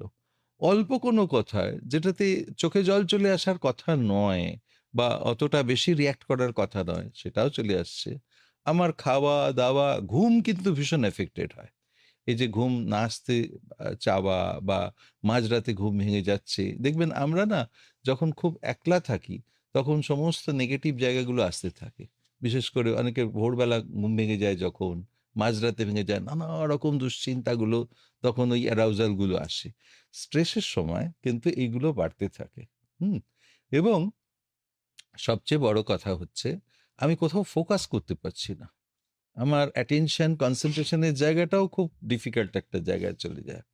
তা আমি ফোকাস করতে পারছি না মানে আমার সেলফ কনফিডেন্সটাও কমছে। স্ট্রেসের জায়গাগুলোকে যদি আমি 4টে ভাগে ভাগ করে নিই, একটা থিঙ্কিং এর জায়গা থেকে, সেখানে অ্যাটেনশন কনসেন্ট্রেশনের জায়গার সাথে সাথে আমার সেলফ কনফিডেন্স কমছে, মানে আমি তো অন্যের উপর ডিপেন্ডেন্ট হয়ে পড়ছি খানিকটা। আমি অন্যের জায়গা থেকে তারা আমাকে চালিত করবে এবারে, অথচ আমি সেটাও মেনে নিচ্ছি না। আমার অবস্থাটা খুব কনফিউজড, যেটা আগে ছিল না। হুম। এবং দীর্ঘস্থায়ী স্ট্রেস কিন্তু ডিপ্রেশন ডেকে আনে। আমরা অনেক সময় সেটা থেকেও বুঝতে পারি যে এটা দিনের পর দিন ক্লিনিক্যাল ডিপ্রেশন একটানা 2 সপ্তাহ আহ, যদি না থাকে এই অবস্থাটা, তাহলে তো আমরা ক্লিনিক্যাল ডিপ্রেশন বলি না, যে একদিন মুড অফ হলো কি মুড অন হলো এটার উপর দাঁড়িয়ে থাকে না। তার মানে আমার সমস্ত ব্যাপারে ইন্টারেস্ট কমে যাচ্ছে, মোটিভেশন চলে যাচ্ছে, কোনো রকমের দায় সারাভাবে আজকের দিনটা শেষ হলো, আর ভাবতে পারছি না কাল কি হবে, কাল দেখা যাবে। এই যে ব্যাপারগুলো চলে আসছে প্রত্যেকটা স্ফিয়ারে, এগুলো যদি ঘটতে থাকে এবং যদি দেখা যায় ক্লিনিক্যাল ডিপ্রেশনের দিকে যাচ্ছে, তাহলে তো আলাদা কথা, কেন স্ট্রেস বাড়া মানে কর্টিজলের মতো হরমোন বাড়বে। আর যত কর্টিজলিমিয়া বাড়তে থাকবে, স্বাভাবিকভাবেই এই নেগেটিভ 3টে জিনিস হবে, একটা মেমোরির প্রবলেম, একটা কনসেন্ট্রেশন প্রবলেম, আর একটা নেগেটিভ বিষয়গুলো অনেক বেশি বেশি করে আসবে। আমার নেগেটিভ ইমোশন, নেগেটিভ থট। তার কারণ যখন একটা মানুষ জঙ্গলে ওই শিকারের সময় দৌড়তো, তার 3টে জিনিস তখন মাথায় রাখলে হতো না, সেই পার্টটা কিন্তু থাকতো। যেমন স্লিপ, সেক্স, হাঙ্গার, এই 3টে যখন একটা মানুষ দৌড়চ্ছে, জন্তু তাকে তাড়া করেছে, তখন তো ন্যাচারালি আমার ন্যাচারাল ইভলিউশনে এই ব্যাপারগুলো বাদ গেছে। ডিপ্রেশনের ক্ষেত্রেও দেখবেন তাই হয়। তার মানে স্ট্রেস যদি প্রলংড হয়, তাহলে কিন্তু সেটা ক্লিনিক্যাল ডিপ্রেশনে কালমিনেট করে। এবং ডিপ্রেশন যদি আনট্রিটেড হয়ে যায়, তাহলেও কিন্তু সেটা অন্য দিকে টার্ন করে। ক্রনিক ডিপ্রেশন যাদের ক্ষেত্রে হয়ে যায়, তার যে কোনো ব্যাপারে ইন্টারেস্ট বলুন, যে কোনো ব্যাপারে নেগেটিভ জায়গাটা নিয়েই থাকা, ধরুন কাজ চলছে কিন্তু বোঝা যাচ্ছে না, তার মানে অ্যাকিউট স্ট্রেস। তার চারপাশের ঘটনাগুলো দিয়ে কিছুটা বোঝা যাচ্ছে, আবার ঘটনা না বুঝতে পারলেও নিজের এফেক্টটা বোঝা যায়। যেগুলো বললাম, যে আমার পুয়ার মোটিভেশন থেকে শুরু করে ইন্টারেস্ট কমে যাওয়া, হঠাৎ হঠাৎ বিরক্ত হয়ে যাওয়া, চোখে জল চলে আসা, ঘুমের জায়গা থেকে সমস্যা, এটা। কিন্তু ক্রনিক স্ট্রেস যখন যাচ্ছে, তখন আমরা ইকুয়েটেড অ্যাজ ডিপ্রেশন। আপনি একটা কথায় ছিলেন আমাদের ব্রেকের আগে, সেটা হচ্ছে যে ওই তুলনা প্রতিতুলনা প্রসঙ্গে 3টে সি বলেছিলেন, হুম, 4টে ডি বলার ছিল। হুম। এবার ওই 4টে। 20 বলি, হ্যাঁ। 4টে বললে 4টে বলবো না, হ্যাঁ। আচ্ছা। কিন্তু যত ছোট করা যায় তত ভালো। 3টে সি এর একটা জায়গা আপনার প্রশ্ন ছিল যে আমরা কি তুলনা প্রতিতুলনার মধ্যে দিয়ে আরো বেশি হই? তাহলে হ্যাঁ, একদমই তাই। আমরা কম্প্যারিজনকে একটা সি ধরেছি, এবং আমরা বেশিরভাগ সময় আমার চেয়ে যিনি ভালো আছেন তার সাথেই আমাদের তুলনা করব। আমরা কেন একটা, যে লোকটা আমার থেকেও ঢের খারাপ আছে তার সাথে তুলনা করতে যাব। একটা হচ্ছে কমফোর্ট জোনে ঢুকে পড়তে আমরা খুব পছন্দ করি, কিন্তু নিজেকে ডিসকমফোর্টের মধ্যে না ফেললে বা কমফোর্ট জোনটা ব্রেক না করলে আমাদের গতি তৈরি হয় না, কখনো কখনো হয় না। তার কারণ আমরা কোনো চ্যালেঞ্জকে অ্যাকসেপ্ট করি না, ফলে আমার মধ্যে একটা রিজিডিটি তৈরি হবে। আর ফ্লেক্সিবিলিটি না থাকলে সেটাকে গুড মেন্টাল হেলথ বলা যায় না। ফ্লেক্সিবিলিটি না থাকলে আমি এগুলোকে কমব্যাট করতে পারবো না। আমি যদি সেই পুরনো অস্ত্র দিয়ে সবকিছু করতে যাই, নতুন নতুন জায়গাগুলোতে আমি কিছু পারবো না। আমি একই রাস্তা দিয়ে রোজ ফিরি, দেখা গেল কিছুটা যাওয়ার পর রাস্তাটা বন্ধ হয়ে গেছে, পুলিশ হাত দেখিয়ে অন্যদিকে রাস্তা ঘুরিয়ে দিচ্ছে। তখন তো আমার ব্রেন কাজ করে, তখন তো আমার নিজস্ব সিস্টেমে আচ্ছা কি হচ্ছে, বাকিরা কি করছে, আমি কোথা দিয়ে যেতে, আমি যদি সেটা না করে ওটাই গুঁতিয়ে ঢুকতে যাই, তাহলে খুব ভালো কিছু হবে না। ফলে এইটা হচ্ছে চ্যালেঞ্জ বা চেঞ্জটাকে অ্যাকসেপ্ট করার জায়গা। এবারে ডিটা হচ্ছে আমি করব এই ডিসিশনটা নেওয়া, ডিসাইডিং। আমি ডিসিশন নিলাম আমি একটা কিছু করব, একটা ফ্রেশ স্টার্ট, আমি একটা কিছু করতে চাইছি। দ্বিতীয় পার্টটা হচ্ছে ডিসিপ্লিনিং। সেটা করতে গেলে কিন্তু মানে ডিসিপ্লিনের ডিটা হচ্ছে লাভ ফর ওয়ার্ক। আমি যদি সত্যি ডিসিপ্লিন হই তাহলে আমি কারোর জন্য ডিসিপ্লিন হচ্ছি না, নিজের জন্য হচ্ছি। সত্যি কথা, এটা ইন্টারনাল একটা জায়গা, যে জায়গাটাতে আমার মোটিভেশন ভালো করে ভালো কিছু করার। আমাদের মোটিভেশনের তো একটা থাকে রিওয়ার্ড মোটিভেশন, একটা হচ্ছে পানিশমেন্ট মোটিভেশন। পানিশমেন্ট এড়ানোর জন্য হয় আমরা কিছু করি, নয় রিওয়ার্ড পাবো বলে, হ্যাঁ কেউ একটু প্যাটিং, একটুখানি উৎসাহ, একটু হাততালি, একটু পুরস্কার ইত্যাদি। কিন্তু ইন্টারনাল জায়গাটা তো ভেতরকার। এবার এইটা যদি আমি ভালো করে ভালো কিছু করব, কেউ জানুক চাই নাই জানুক, আমার কাছে একটা সেন্স অফ অ্যাকমপ্লিশমেন্ট দেয়, একটা তৃপ্তি দেয়। তো সেই জায়গাটাতে আমি বলবো ডিসিপ্লিনিং খুব ইম্পর্টেন্ট। এবং তৃতীয় যে জায়গাটা, যে আমরা অনেক সময় অনেক কিছু শুরু করি, বিদ্যাসাগর মশাই এর সম্পর্কে বা এদের ক্ষেত্রে বলা হয় তিনি শেষ করেছেন। আমরা আরম্ভ করি কিন্তু শেষ করি না, এই যে কথাটা আমরা বারবার বলি, কিন্তু এটা তো আমাদের সবার জীবনেই হয় কম বেশি। তাহলে আমি এগোলাম, ডিসিশন নিলাম, সবই করলাম, কিন্তু মাঝপথে ছেড়ে দেওয়া নয়। সেখানে ডিটারমিনেশনটা খুব ইম্পর্টেন্ট। আমি ধরবো, করবো, ছাড়বো, এই যে জায়গাটা, এটা কিন্তু আমাকে লেগে থাকার জায়গাটা খুব ভালো। এই পার্টটাতে আপনি যদি চতুর্থ ডি শুনতে যান, আমি বলবো এটা করতে গেলে আমাদের প্রচুর সেলফ ডাউটস হয়। ঠিক আছে, এই যাবতীয় কিছুতে পারবো কি পারবো না, ল্যাক অফ সেলফ কনফিডেন্স তো হয় ওইভাবে যে কাজটা আমি আগে করিনি, করছি, একটা কোথাও ঠেকে গেলাম। এই সেলফ ডাউটটাকে ক্লিয়ার করাটা খুব জরুরি। তার জন্য প্র্যাকটিস এবং প্র্যাকটিস, সেটা ছাড়া কিন্তু কখনো এই কনফিডেন্সের জায়গাটা বাড়ে না। হুম, এটা করতে হয়। এই যে আমি বুঝতে পারলাম আমি স্ট্রেসড আউট, হুম। এবং তারপর যে সমস্যাটা আমার হচ্ছে যে আমি চিকিৎসকের কাছে যাব কি যাব না বুঝতে পারছি না। ঠিক কোন সময় আমি নিজেকে কি অবস্থায় দেখলে বুঝতে পারবো যে আমার চিকিৎসকের কাছে যাওয়ার সময় হয়েছে? চিকিৎসকের কাছে আমরা কেউ যেতে চাই না। হুম। যখন স্ট্রেস হয় তখন সেই সিচুয়েশনগুলোতে, মানে যত আধুনিক গবেষণা যত এগোচ্ছে তাতে অনেক কিছু পাওয়া গেছে। তো যেমন অনেক বছর আগে দুজন কার্ডিওলজিস্ট তারা আবিষ্কার করলেন যে দু ধরনের পার্সোনালিটি আছে। তারা আবিষ্কার করলেন আর কি, টাইপ এ টাইপ বি বলে, যে একদল লোক যে গাড়ির সামনে অন্য গাড়ি পড়ে গেলে গালাগাল দিতে থাকেন, চিৎকার করতে থাকেন, সবাইকে টপকে তাকে যেতে হবে, কোথায় যাবেন জানেন না। কিন্তু ঘটনা যেটা, এই এই এদের প্রকৃতির মধ্যে ইসচেমিক হার্ট ডিজিজ বা অন্য কিছু বেশি হয় বলে এগুলো খুব ডিবেটেড হয় কি না। আবার আরেক দল পরীক্ষা করে অন্য কিছু দেখালো, এটা খুব বিখ্যাত হয়েছিল সেই সময়। এবং যারা বি গ্রুপ, এই অনেক সময় এই আমি যেরকম বসে আছি আর কি, এই হেলান দিয়ে রিল্যাক্স বসে থাকতে পারে এবং কোনো কিছুতেই তাড়া নেই, ঠিক আছে, তারা সমস্ত কিছুই শেষ করেন। কিন্তু আসল জায়গাটা হচ্ছে যে তারা হয়তো লাভবান ওই খরগোশ আর কচ্ছপের দৌড়ের মধ্যে, হয়তো শেষমেশ কচ্ছপ লাভবান হচ্ছে, আমরা দেখেছি ছোট থেকে। কিন্তু কেউ কচ্ছপ হতে চাই না, তা আমরা খরগোশই হতে চাই। তা সেই জায়গাটাতে আহ, আমাদের আমরা চিকিৎসকের কাছে তখন পৌঁছাই যখন দেখা যায় যে হঠাৎ করে বুকটা একটু চিনচিন করে উঠলো মাঝরাতে, হয়তো দেখা গেল যে ব্লাড প্রেশারটা খুব বেড়ে গেল, কখনো রাতে ঘুম হচ্ছে না, কখনো দেখা যাচ্ছে কোনো কাজে আমি ফাইনালি পারছি না, আমার সিকনেস অ্যাবসেন্টিজম অনেক বেড়ে যাচ্ছে, আমার ডিউটির চাপ, অন্য কিছু আমি শেষমেশ আর নিতে পারছি না, এবং সেখান থেকে একদিন অসুস্থ হয়ে পড়লাম, সেটা হয়। গবেষণা বলছে স্ট্রেসফুল সিচুয়েশনে আমরা অনেক বেশি আমাদের রোগগুলোকে শনাক্ত করি।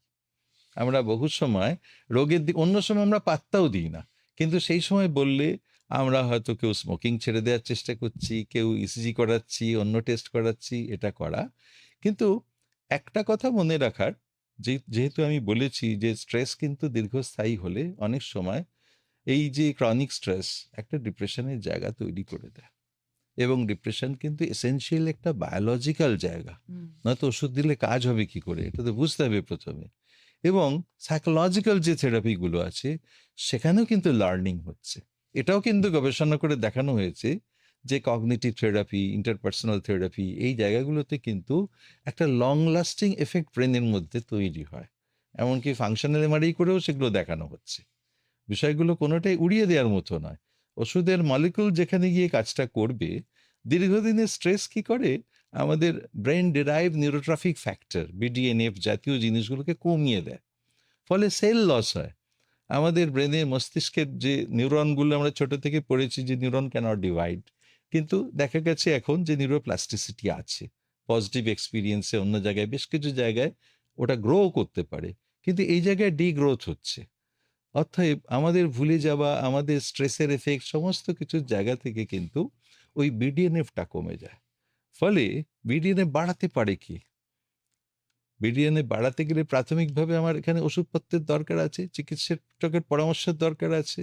তার মানে একটা সাইকোলজিক্যাল হেলথ, যেটা আমি বুঝবো যে আমাকে আর নড়তে দিচ্ছে না, তখন চিকিৎসক।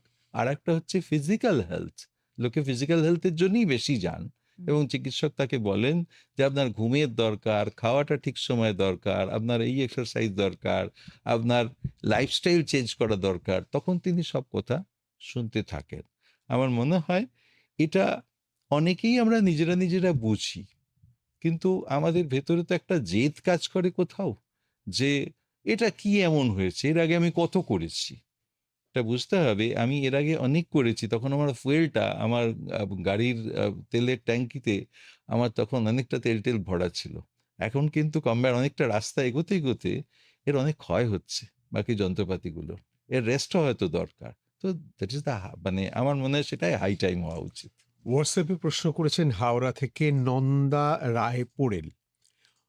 অপারেশন টেবিলই হোক কিংবা কোনো আনন্দ অনুষ্ঠানই হোক, আমার হঠাৎ হঠাৎ যেখানে সেখানে হাত পা বরফ শীতল হয়ে প্রচণ্ড শ্বাসকষ্ট, সাথে বুক ও ঘাড়ের তীব্র যন্ত্রণা, সেই সঙ্গে হাত পায়ের চেটো ঝিনঝিন করে।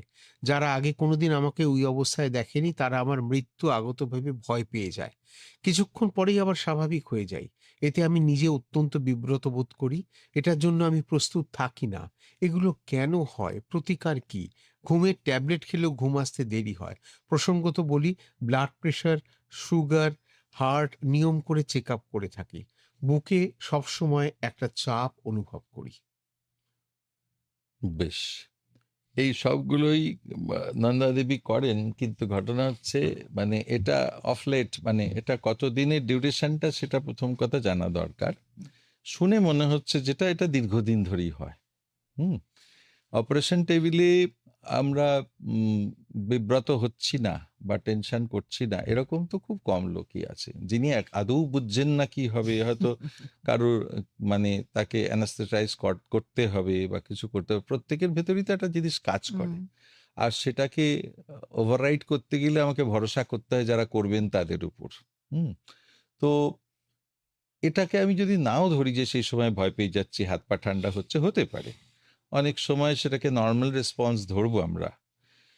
কিন্তু উৎসবে বা অন্য জায়গাতে যেখানে হচ্ছে, দেখতে হবে ওনার কোনো সোশ্যাল অ্যাংজাইটি কিছু আছে কিনা। অনেক সময় দেখা যায় খুব ভিড়ের মধ্যে কোনো জায়গা থেকে কোনো মানুষ না, যারা যারা যাদের একটা সোশ্যাল ফোবিয়া আগে বলা হতো, যে আমাকে সবাই দেখছে, আমি কারোর সাথে মিশতে পারছি না, আমি এক কোণঠাসা হয়ে যাচ্ছি। অনেকে অথরিটি ফিগারকে মিট করতে পারেন না, কথা বলতে গেলে অনেক ভাবনা চিন্তা করেন, তার ঘরে ঢুকতে চান না, এই সমস্তগুলো আছে। সোশ্যাল অ্যাংজাইটির একটা পসিবিলিটি কোথাও থেকে যাচ্ছে, কিন্তু সেটা এই তথ্য থেকে পরিষ্কার হলো না। তো আমরা যখনই মানে এই তীব্র অ্যাংজাইটিটা হয়, ঠিক আছে, তখন তো আমাদের শারীরিক চেঞ্জ হচ্ছে। আমাদের মস্তিষ্ক এবং স্পাইনাল কর্ড যেটা মিলিয়ে আমরা সেন্ট্রাল নার্ভাস সিস্টেম বলছি, যেটা আমাদের হেড অফিসের মতন, সেখান থেকে পেরিফেরাল নার্ভাস সিস্টেম আছে। আমাদের হাতে পায়ে তো আমাদের ব্রেন নেই, সেটাকে কন্ট্রোল করছে অন্য কিছু। কিন্তু এখানে ভলান্টারি অ্যাক্টিভিটিগুলো হাত পা আমরা চালিয়ে যাচ্ছে ওই পেরিফেরাল নার্ভাস সিস্টেমের জন্য।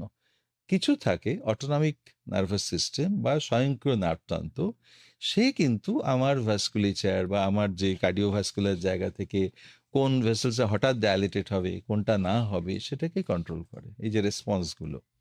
তা এখন আমার মনে হয় প্রত্যেকেই ওনাকে দেখেছেন, চিকিৎসকেরা, কেন উনি তো চেক আপ করিয়ে থাকেন বা অন্য কিছু করেন। আমার মনে হয় খুব ভালো হয় যদি একটা মানে একেবারে স্ট্রাকচার্ড ওয়েতে গোটা বিষয়টাতে যদি দেখা যায় যে না, ফিজিক্যাল হেলথ ওনার বয়সের তুলনায় অত কিছু খারাপ নয়, সেগুলো ঠিকই আছে, তাহলে কি করলে উনি একটু রিল্যাক্স থাকবেন, কি করলে ওনার জায়গা থেকে উনি ওনার ওনার স্টেপসগুলো ঠান্ডা মাথায় নিতে পারবেন, ঠিক আছে, সেইটা তৈরি করা যায়। রিল্যাক্সেশন এক্সারসাইজ খুব ভালো এখানে একটা পদ্ধতি, যেটা অনেক রকমভাবে হয়। আমাদের যে কোনো এর জন্য চিকিৎসকের কাছে না গিয়ে সাইকোলজিস্টের কাছে গেলেও কোনো ক্ষতি নেই, ওরা ভালোভাবেই শিখিয়ে দিতে পারবেন যে কি করে হ্যান্ডেল করতে হয়। দ্বিতীয় জায়গাটা হচ্ছে একটা প্রস্তুতি। উনি তো আগে থাকতেই খুব অ্যাপ্রিহেন্সিভ থাকেন যে এইবারে আমার হবে, এইটাও কিন্তু আমাকে কিছুটা বিব্রত করে। আমি যদি ধরেই নিই যে আমি ওখানে গেলেই আমার এরকম হতে পারে, তাই আমি যাবই না। যে কথাগুলো উনি বলেননি, আমি অলিখিত কথাগুলো নিয়ে বলতে চাইছি, যে উনি হয়তো অ্যাভয়েড করে যান এই সিচুয়েশনগুলো, উনি এটাকে হয়তো ফেসই করতে চান না। যে যে জায়গায় গিয়ে আগের বারে হয়েছিল এই বিষয়টা হয়তো করতে চান না। এগুলোকে না ফেস করতে হবে। আমরা কঠিনতম জিনিস মানে ভয় কমানোর একটাই রাস্তা আছে পৃথিবীতে, সেটা হচ্ছে ভয়কে ভয় দেখাতে হয়, ভয়ের দিকে ধেয়ে যেতে হয়। আমি যেটা সবচেয়ে বেশি ভয় পাই সেটার দিকেই তেড়ে যেতে হয়, ঠিক আছে। কেউ যদি তেঁতো খেতে খুব অপছন্দ করে, তাহলেও কিন্তু তাকে প্রথমেই তেঁতোটাই খেতে হয়। সবচেয়ে খারাপ যে সাবজেক্টটা, যেটা আমি ছুঁয়েও দেখছি না, রোজই সরিয়ে রাখি, সেটা দিয়ে পড়াশোনার মানে চর্চাটা শুরু হওয়া দরকার। আর সেটা না করলে আমি পরের জায়গাটা করতে পারবো না, আমরা আটকে গেছি ওই জায়গাটাতে। এই ত্রিশঙ্কু অবস্থাটা কমানোর জন্য, তার মানে প্রথমে মনোবিদের সঙ্গে একটু কথা বলুন, রিল্যাক্সেশন রেসপন্স এবং প্রস্তুতি, তার হায়ারার্কি, যে এই সিচুয়েশনে উনি কি করবেন। এটার একটা নামও আছে, এটাকে বলে সিস্টেমেটিক একটা ডিসেন্সিটাইজেশন, যে আমি যে হাইপার সেন্সিটিভ হয়ে যাচ্ছি এই সিচুয়েশনগুলোতে, তখনই আমার ওই অটোনমিক রেসপন্স বেশি হচ্ছে আসলে। তাই তো হাত পা ঠান্ডা হয়ে যাচ্ছে, পেরিফেরাল একদম ঠান্ডা, ঘাম স্রোত বয়ে যাচ্ছে। আচ্ছা, যে চার্লস ডারউইন সাহেব আমাদের বলেছিলেন যোগ্যতমের উদ্বর্তন, হুম হুম। যে যোগ্যতম সেই টিকে থাকবে, আর যে যোগ্যতা লড়াইটাতে পারবে না সে পিছিয়ে পড়বে বা হারিয়ে যাবে। ঠিক। এটা কি আমাদের উদ্বেগ সৃষ্টির একেবারে মূল বিষয়? এবার একটু অন্য একটু গভীর কথায় যাই। এতক্ষণ আমরা বাইরে বাইরে ঘুরছিলাম, সেটা হলো যে মানুষেরই বা এত উদ্বেগ কেন? প্রাইমেটস তো অনেক আছে, তাদের তো কই এত দেখি না। তা এই জায়গাটাতে আমি বলবো যে মানুষের আসলে একটা চয়েস আছে। আমরা সবাই জানি, আমি যে একটু আগে একদম শুরুতে বিইং কথাটা বলছিলাম, হিউম্যান বিইং কোথা থেকে এলো, যে সে তৈরি হচ্ছে, সেটা প্রসেসের মধ্যে দিয়ে যাচ্ছে। সেরকম আমরা জানি একটা বীজের মধ্যে একটা মহিরুহ আছে, তো বীজটাও সেখানে কোথাও চলে যায় না, সেটা মহিরুহতে ট্রান্সফর্ম হচ্ছে। আমাদেরও প্রত্যেকটা জীবনের জায়গাগুলো তো আছে। কিন্তু মানুষের যেহেতু একটা মস্তিষ্ক আছে, এবং গড়পড়তা অন্যান্য কাছাকাছি যারা ম্যামালস বা অন্য কিছু, তাদের থেকে তার মস্তিষ্কের সামনের দিকে গ্রে ম্যাটারটা একটু বেশি চওড়া, যেটাকে প্রিফ্রন্টাল কর্টেক্স বলে। তা সেই জন্য তার যে এক্সিকিউটিভ ফাংশন, তার ডিসিশন মেকিং, তার জায়গাগুলোতে তার একটা চয়েসের জায়গা আছে। ইমোশনের জায়গাটা আরেকটু পিছন দিকে থাকে, যেটা খুব প্রিমিটিভ। আর প্রিফ্রন্টাল কর্টেক্স এভলিউশন ধরে অনেক পরের দিকে এসেছে। ফলে এই যে জায়গাটাতে আমাকে আমার আমার ফ্রিডম যদি আমাকে খুঁজতে হয়, তাহলে আমাকে রেসপন্সিবিলিটি নিতে হবে, আমাকে চুজ করতে হয়। আমাদের লাইফ সাইকেলের প্রত্যেকটা ফেজে আমাকে খুঁজে খুঁজেই এই টুইস্টগুলোর মধ্যে দিয়ে যেতে হয়, আমি কোনটা নিচ্ছি। এখানে অনেক সময় সমস্যা হয়, এটা না মেকানিক্যালি হয় না, এই কাজটা আমাকে করতে হয়। এবং সেই চয়েসের জায়গাটা আমরা ইনডিসিসিভ থাকি বহু সময়, মানে এটার জায়গায় ওটা করলে ভালো হতো, ওটার জায়গায় এটা থাকলো। তো ডারউইন সাহেব যোগ্যতমের উদ্বর্তন বা সার্ভাইভাল অফ দ্য ফিটেস্ট লিখে থেকেছেন খুবই, এবং এইটাকে তো আমরা তো মান্যতা দিতে বাধ্যই। কিন্তু অনেক বড় বড় মানুষ 1859 সালে এই বইটা আসার পর থেকে যেরকম বাদানুবাদ হয়েছে, সেরকম বড় বড় থিঙ্কারকে তো ইনফ্লুয়েন্স করেছে, এ তো মানতেই হবে যে এই ভাবনাগুলো। তো এই ভাবনাগুলোর জায়গা থেকে আমি বলবো যে সেই মানুষটা যিনি এই চাপটাকে কমব্যাট করতে পারেন, তারই উদ্বর্তন বেশি হচ্ছে আসলে। আর যিনি পারছেন না, সেই জায়গাটা থেকে তিনি পিছিয়ে যাচ্ছেন, সরে যাচ্ছেন, তিনি ওই কমফোর্ট জোনটার মধ্যে ঢুকে পড়ছেন, এটা হয়। কিন্তু তিনি ফাইনালি কি মেনে নিতে পারছেন, তিনি ঢুকে পড়েই কি ভালো আছেন? তার কারণ ওই চয়েস এবং না জায়গাটা তাকে কুড়ে কুড়ে খাচ্ছে।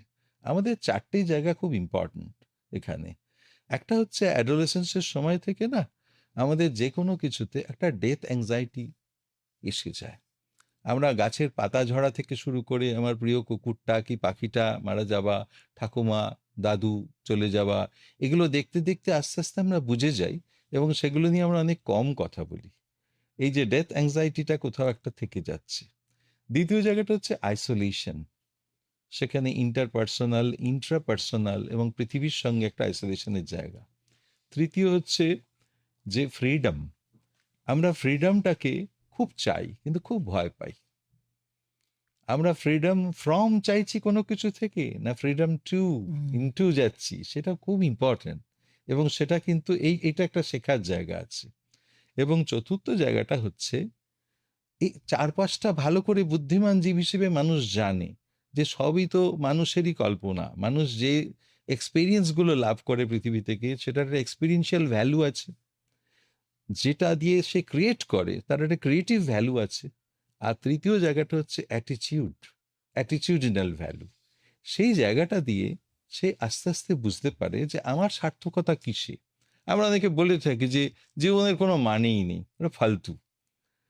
ফ্র্যাঙ্কেল সাহেবের মতো লোকেরা কিন্তু বলে গেছেন যে জীবনের কোনো মানে নেই, মানে তোমাকে তৈরি করতে দেয়া হয়েছে, তোমার কাজ অর্গানিজম হিসেবে মানেটা তৈরি করা।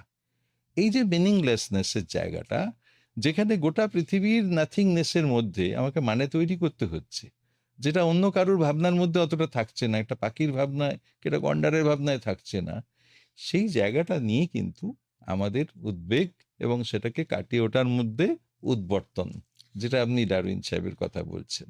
বেশ, আরো একটি প্রশ্নে যাব। সূর্য কিরণ সোম প্রশ্ন করেছে, 17 বছর বয়স থেকে আমাকে নিউরোলজির মেডিসিন খেতে হয়।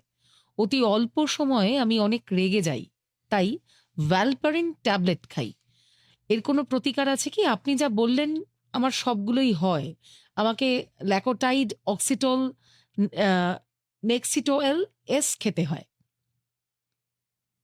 দু ধরনের মেডিসিন, মানে নিউরোলজির দিক থেকে কিছু অ্যান্টিএপিলেপটিক জাতীয় মেডিসিন চলছে, একটু অ্যান্টি ডিপ্রেশান্টও রয়েছে তারপরে, মানে সাইকোট্রপিক।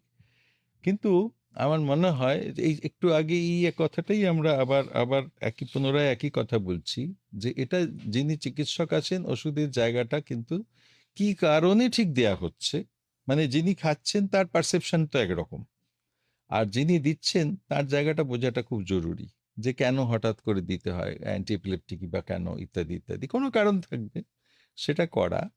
কিন্তু মেডিসিন খেতে হচ্ছে মানেই যে আমার মেডিসিনের উপর পুরোটা ছেড়ে দিয়ে বসে থাকছি তা তো নয়। মেডিসিন একটা নির্দিষ্ট কারণে খেতে হতেই পারে, অনেকেরই অনেক কারণে ওষুধ খেতে হয়, অনেককে দীর্ঘদিন খেতে হয়। কেউ হাইপোথাইরয়েডিজমের জন্য খাচ্ছেন, কেউ কার্ডিয়াক কারণে খাচ্ছেন, কেউ ব্লাড প্রেশারের জন্য খাচ্ছেন, কেউ সুগারের জন্য খাচ্ছেন, এ তো হতে পারে। আমাদের উদ্দেশ্যটা কি? কমপ্লিকেশনসটা কমানো। রোগ হবে না এরকম কেউ বলেনি। 2500 বছর আগে বুদ্ধদেবের সময় জরা মৃত্যু ব্যাধির কথা এসেছে। তো সেই জন্য সেটা আমরা বলছি না। আমার বক্তব্য হচ্ছে এটার জন্য তো চিকিৎসক নিশ্চয়ই দেখাতে হবে, এবং তার সাথে আমার অ্যাকসেপ্টেন্সটা খুব ইম্পর্ট্যান্ট। আমরা আসলে যখন কোনো কিছু দেখবেন, এই যত ফোন ইত্যাদি অনেক কিছুর মধ্যে অনেক প্রশ্ন আমরা যেগুলো ফেস করি, তার মধ্যে না একটা অ্যাকসেপ্টেন্সের কোথাও অভাব আছে, আমরা কোথাও রেজিস্ট করি। এই রেজিস্ট্যান্সের জায়গাটা মনে হয় আমার সঙ্গে অন্যায় হচ্ছে বলতো, আমি একটা ভিকটিম, আমাকে ওষুধ খাই খাই কেউ কিছু বলে না, ঠিক আছে, অথচ আমি রেগে যাই। এবারে রাগের কথাও যদি ধরেন আপনি, তাহলে রাগ তো একটা ইমোশন, একটা নেগেটিভ ইমোশন। রাগ কমতে পারে 3টে শব্দে মাত্র। একটা হচ্ছে যে আমি রেগে গেছি, সেটাকে অ্যাকসেপ্ট করতে হবে। আসলে আমরা যে রেগে যাই সেটা আমরা অ্যাকসেপ্ট করি না, আমরা জাস্টিফাই করি। আমরা বলি রাখবো না কেন, এই জায়গাটা। রাগার কতগুলো ফ্ল্যাগ সাইন আছে, আমি যে রাগ দিয়ে চলেছি সেটা, আর সেটাকে আমি সেটাকে নতুন করে রিচ্যানেলাইজ করতে পারি। এই 3টে জায়গার উপর দাঁড়িয়ে থাকে বিষয়টা। অতএব আমি কোন সিচুয়েশনে আমার ইনঅ্যাপ্রোপ্রিয়েট অ্যাঙ্গার হচ্ছে এবং কোন সিচুয়েশনটা আউট অফ কন্ট্রোল বলে আমার বাড়ির লোক, আমার সবাই চিকিৎসা ক্ষেত্রে নিয়ে গিয়ে বলে, ডাক্তারবাবু আপনি ওষুধ কিছুতেই বন্ধ করবেন না, ও ওষুধ না খেলে আরও কাণ্ড করে, আর ও কিছুতেই ওষুধ খেতে চান, আমরা দুবেলা শুনছি। কিন্তু আসল জায়গাটা হচ্ছে বোধগম্যতা। প্রত্যেকটা মানুষ, তার এই অধিকার আছে, তিনি কেন ওষুধ খাচ্ছেন সেটা জানার, দ্বিতীয় হচ্ছে কতদিন খাবেন, কি কি জায়গা, কোথায় কাজ হচ্ছে, কি তার সাইড ইফেক্ট, সেটা জানার অধিকার আমাদের সবার আছে। একই সঙ্গে একটা রেসপন্সিবিলিটিও আছে, নিজের বিষয়গুলোকে সোশ্যাল সিচুয়েশনে আমি কিভাবে নিজে নিয়ন্ত্রণ করতে পারছি, এই দুটোর ব্যালেন্সেই তো চিকিৎসা চলে। ফলে ওষুধের উপর খামোখা রাগ করে যেরকম রাগ নেই, মানে কোনো মানে হয় না, ঠিক সেই রকম নিজের উপর রাগ, অন্যের উপর রাগ করার ব্যাপারটা নয়।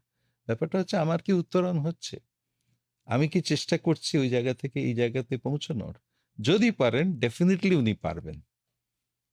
বেশ। এই যে আমরা ওষুধের কথা বলছি, মেডিকেশনের কথা হুম, বলছি উদ্বেগ কমাতে, হুম, থেরাপির কথাও আপনি বললেন। হুম। এই থেরাপি আর মেডিসিন একসঙ্গে দেওয়া হলে কাজ ভালো হয়, নাকি মেডিসিনের থেকে থেরাপির গুণ বেশি? এইভাবে বলা শক্ত, তার কারণ আমি বলেছিলাম যে আমরা রোগটাকেও দেখি বায়োসাইকোসোশ্যাল দিক থেকে, চিকিৎসাটাও সেদিক থেকে। যদি দেখা যায় যে যৌথভাবে মেডিসিন এবং থেরাপিউটিক জায়গাটা কাজ করছে, থেরাপি কি জন্য বেশি প্রয়োজন? থেরাপির জায়গাটা হচ্ছে নিজের আন্ডারস্ট্যান্ডিং এর জায়গাটা, নিজের রিলেটিং এর জায়গাটা থেকে। হ্যাঁ, রিলেটিং, আন্ডারস্ট্যান্ডিং এবং কমব্যাটিং, তার উপর দাঁড়িয়ে থাকে এই রোগ প্রিন্সিপাল। থেরাপির প্রিন্সিপালই এটা, যে আমি আসলে আমি অ্যাটেন্ড করতে পারছি, আমি শুনতে পাচ্ছি, একটা না। আমরা তো বেশিরভাগ মানুষ যখন কমিউনিকেট করি, কনভার্স করি, আমি নিজে কি বলবো সেটা ভাবার জন্য আমাদের মাথায় ঘোরে, আমরা তো উল্টো দিকের লোকটার কথাটাই শুনি না অর্ধেক সময়। আমার এই অ্যাটমিক বিহেভিয়ারগুলো চেঞ্জ হবে থেরাপিতে। আমার যে জায়গাটাকে, বায়োলজিক্যাল জায়গাটাকে সাপোর্ট দিতে হবে, এই যে বললাম যে দিনের পর দিন স্ট্রেস, দিনের পর দিন ডিপ্রেশন, কি করে হবে? আমি তো সেই সময় পারবো না। ধরুন কারোর পা ভেঙে গেছে, তার পায়ে প্লাস্টার করা আছে এবং পায়ে যাতে চাপ না পড়ে তাকে একটা ক্র্যাশ দেওয়া হয়েছে বা একটা লাঠি নিতে বলা হয়েছে। তিনি বলে আমি লাঠি টাঠি জীবনেও নিয়ে ফেলে দেবো, আমি লাফিয়ে লাফিয়ে সিঁড়ি দিয়ে নামবো। আর একটা পাও ভেঙে গেল বা ওটারও 12টা বাজলো। ব্যাপারটা বুঝতে হবে, ওটা চিরস্থায়ী নয়, ওই প্লাস্টার চিরদিন থাকবে না বলেই কিন্তু এটা করা হয়েছিল। কিন্তু আমি বুঝতে পারলাম না। ফলে মেডিসিনের জায়গাটা হয়তো তার একটা নির্দিষ্ট সময় আছে, কিন্তু আমি যে পার্টটা শিখে নিচ্ছি থেরাপির জায়গা থেকে, তার একটা লং লাস্টিং ভ্যালু আছে। সেটা খুব জরুরি, যাতে পরবর্তী সময় আমার রেকারেন্সটাকে এটাকে প্রিভেন্ট করে, যখন আবার ফেরত আসছে। নয়তো কি হচ্ছে, আমরা বারবার ডিফল্ট মোডে চলে যাই, আমরা আগের রাগ থেকে পরের রাগের কমানোর জায়গাটা কিছু শিখছি না। এইখানে থেরাপির ভ্যালু এবং সোশ্যাল স্ট্রাকচারটাও খুব ইম্পর্টেন্ট। অনেকের না হেল্প সিকিং বিহেভিয়ারটাও ঠিকঠাক থাকে না, তারা সবার উপর রাগ দেখান। কিন্তু ঘটনা যেটা, এটা করতে গেলে আমি একজনের যে বললাম রেসিপ্রোকাল জায়গাটা তো রাখতেই হয়। ফলে আমি সত্যি সত্যি সিকিউর অ্যাটাচমেন্টের লোক তখনই হব যখন আমার বিপদের সময় আমি সাহায্য অনায়াসে চাইতে পারবো আপনার কাছে, আবার আপনার বিপদে কিন্তু আমি চলে যেতে পারবো যে চলো আমার কিন্তু আজকে যাওয়া উচিত। কিন্তু আমি যদি ইনসিকিউর অ্যাটাচমেন্ট থাকে, হয় আমি এক পেশে করে যাব, অথবা আমি এক পেশে চেয়ে যাব, অন্যরা ফোন করলে আমি ফোনটা বন্ধ রাখবো সেই সময় তাদের বিপদে। এই দুটোই ইনসিকিউর অ্যাটাচমেন্টের চিহ্ন কিন্তু। ধ্যান, প্রাণায়াম, হুম। এখন তো লাইফ মানে খুব ভালো করে কাটানো, নানা রকমের আর্ট অফ লিভিং হয়, তাতে ধ্যান আর প্রাণায়াম বারবার উঠে আসে। স্ট্রেস কমাতে ধ্যান আর প্রাণায়ামের গুরুত্ব কতটা? এটা আমরা খুব মানে কি হয়, মানে কোনো ক্লাসিক্যাল মিউজিকের লোককে যদি আমি আলাপ না করতে দিয়ে শুরুতেই ঝালা বাজাতে বলি, ব্যাপারটা সেরকম হয়ে যায়। তার কারণ হচ্ছে এটা একটা একটা আমাদের কিন্তু এর পূর্ব ইতিহাসটা কিন্তু দারুণ, খুব ভালো। মানে আমাদের দেশে এই জায়গাগুলোর চর্চা তো শেষ 2500-3000 বছর ধরে মারাত্মকভাবেই হয়েছে। তাতে না, প্রথম যে জায়গাটা, হ্যাঁ, যেটা আমাদের যোগদর্শনের জায়গা, সেখানে কিন্তু ভীষণভাবে মনের উপর নিয়ন্ত্রণ, শরীরের উপর নিয়ন্ত্রণ, দুটোর এই যে দুই বাহুর সংযোগ, সেটাই কিন্তু যোগ। তা ন্যাচারালি আমি যখন যোগ করছি সেখানে কিছু জম বা সংযমের জায়গা আছে, সেখানে আমার কথাবার্তা, আহার, সমস্ত কিছুর জায়গা থাকছে, আমার অভ্যাস, আমার ইম্পালশন কিছু থাকবে, কিছু নিয়ম কিছু থাকবে, এই যে শ্বাস প্রশ্বাস নিয়ন্ত্রণের যে জায়গাটা, হুম। আমরা যেগুলোকে রেচক, পূরক, কুম্ভক অনেক কিছু বলছি, সেগুলোতে রিল্যাক্সেশন এক্সারসাইজও এই জিনিসটার প্রয়োগ রয়েছে। এ তো ফিজিওলজিক্যাল ভ্যালু রয়েছে। এবং এই বিষয়টাতে সত্যি সত্যি অটোনমিক নার্ভাস সিস্টেমটাকে ইনফ্লুয়েন্স করার সুযোগ আছে। প্রাণায়ামের এখানে একটা গুরুত্ব। আর যোগ যেখানে বলছি, আপনি দেখবেন 88 রকমের আসন আছে, যেটা এই প্রথম এতে প্রত্যেকটা ন্যাচারাল কিছুকে ইমিটেট করে, যেখানে আমি বজ্রাসন বলছি বা যেখানে শবাসন বলছি, যেখানে পদ্মাসন বলছি, মানে আমি এই কথাটা বলার পর খেয়াল করলে দেখবেন প্রত্যেকটাই কোনো একটা প্রাকৃতিক কোনো কিছুকে কিন্তু সেটার একটা অনুকৃতি হচ্ছে। তারপরে আসছে আমি প্রত্যাহার করছি, আমি একটা কিছুকে প্রায়োরিটাইজ করছি, কেন আমাদের মন তো মাঙ্কি মাইন্ড, চঞ্চল, সেটার একটা অংশকে বলে ক্ষিপ্ত, একটা হচ্ছে বিক্ষিপ্ত, দুটো এক নয় কিন্তু। একটা হচ্ছে নিরুদ্ধ, নিরুদ্ধ মানে যখন আমাকে আর কিছু, আমি ইনডিফারেন্ট থাকতে পারছি, এই যে জায়গাটা। কিছু থাকে মুগ্ধ, সেই সময়টাতে আমরা কিছু করতে পারি, আমরা মোহের বসে থাকি। আমাদের দেশে কিন্তু এগুলো নিয়ে প্রচুর কাজ হয়েছে। তার একটা সংক্ষিপ্ত ভার্সন হিসেবে একটু ওয়েস্টার্নাইজড হয়েছে বলে এই বিষয়গুলো, এই যোগকে আমরা যোগা বলি, ঠিক আছে? কিন্তু ঘটনা যেটা, এটার এই লম্বা ইতিহাসটা জানলে দেখবেন এটা একটা প্রসেস। সেটা যারা ফলো করছেন ডেফিনেটলি তারা তো উপকৃত হবেন। আমাদের আজকের আলোচনার আরেকটা বিষয় হচ্ছে বিপন্নতা। আচ্ছা। মানুষ কখন নিজেকে বিপন্ন মনে করে? আমরা হয়তো আলোচনার মধ্যে আমি একটু আগে একটা দুটো কথা বলেছিলাম যে যেখানে আমাদের আইসোলেশনের জায়গাটা খুব বেশি থাকে, আমরা যখন খুব কোনো জায়গা থেকে সাহায্য চেয়েও পাচ্ছি না, আমাদের ডিফল্ট মোড হচ্ছে স্ট্রেস নিয়ে এত আলোচনা হলো তো, আমাদের ন্যাচারাল যে জায়গাটা, আমরা যখন বুঝতে পারি আমরা স্ট্রেস, তখন কি করি? আমরা হয় চিৎকার করি, নয় কান্নাকাটি করি, অথবা সাহায্য চাই, চিৎকার করে কিছু তো একটা করি। এটা এক ধরনের আমাদের বিপদে সাহায্য চাওয়ার মতোই আসলে, ঠিক আছে, যে এগুলো হচ্ছে মানে। কিন্তু এই জায়গাটা কোথা থেকে আসে? এই জায়গাটা আসে সেই সময় আমার আত্মবিশ্বাসটাও তো কমে যায়। আমি বিপন্ন বোধ করছি মানে আমি নিজে নিজে পারবো না। আত্মবিশ্বাস মানে আমি নিজেকে বিশ্বাস করতে পারছি না। আমরা যারা নিজেকে বিশ্বাস করতে পারি না, তারা অন্যকেও বিশ্বাস করতে পারি না। সেলফ কনফিডেন্স না থাকলে আপনি দেখবেন অন্যদের উপর ভরসা করা যায় না, নানা রকম সন্দেহ তৈরি হয়। তখন মনে হয় যে ও কি করবে আদৌ, বলে কোনো লাভ নেই। এই জায়গাটাকে আপনি বুঝতে পারবেন যে যখন আপনার স্ট্রেসফুল সিচুয়েশনে প্রথমে যেটা হয়, এটাকে আমরা বলি primary appraisal of the situation. তার মানে আমি বিপদটা কতটা বুঝছি। দ্বিতীয়বার যেটা হয় সেটা সেকেন্ডারি অ্যাপ্রেজাল, মানে আমি কি পারবো সেই জায়গাটা। এই দুটোর ব্যালেন্সে এবং নেগেটিভ বা পজিটিভ জায়গা থেকে আমার ডিস্ট্রেস হবে না ইউস্ট্রেস হবে, সেটা ঠিক হয়ে যায়। এবারে আপনি যদি দেখেন যে আপনার আত্মবিশ্বাসের জায়গাটা তলানিতে, এবং আপনি ওই বিপন্ন জায়গাটা থেকে আপনি বুঝতে পারছেন আপনার পাশে কেউ নেই, আপনি চেঁচালেও কিছু হচ্ছে না, তখন হয়তো আপনার একটা ইন্ট্রাপার্সোনাল এবং এনভায়রনমেন্টাল একটা আইসোলেশনের মধ্যে রয়েছেন। সেই মানুষটা ভিড়ের মধ্যেও একলা। যে মানুষটা ওই জায়গাটা থেকে বিষয়টা পারছে না, তার কাছে সবকিছুই তো আনসার্টেন। আমরা কি করি দেখবেন, প্রচুর মানুষ আছেন ভীষণ কম্পালসিভ, বারবার হাত ধুচ্ছেন, বারবার চেক করছেন, বারবার সমস্ত কিছু করছেন। এটাও তো একটা অ্যাংজাইটির একটা অন্য ফরম্যাটে যাওয়া জায়গা। তিনি শত বুঝলেও ওখান থেকে বেরোতে পারছেন না। কেন পারছেন না? তার কারণ তার মনে হয় ওটা না করলেই আর একটা বিপদ হবে, ঠিক আছে?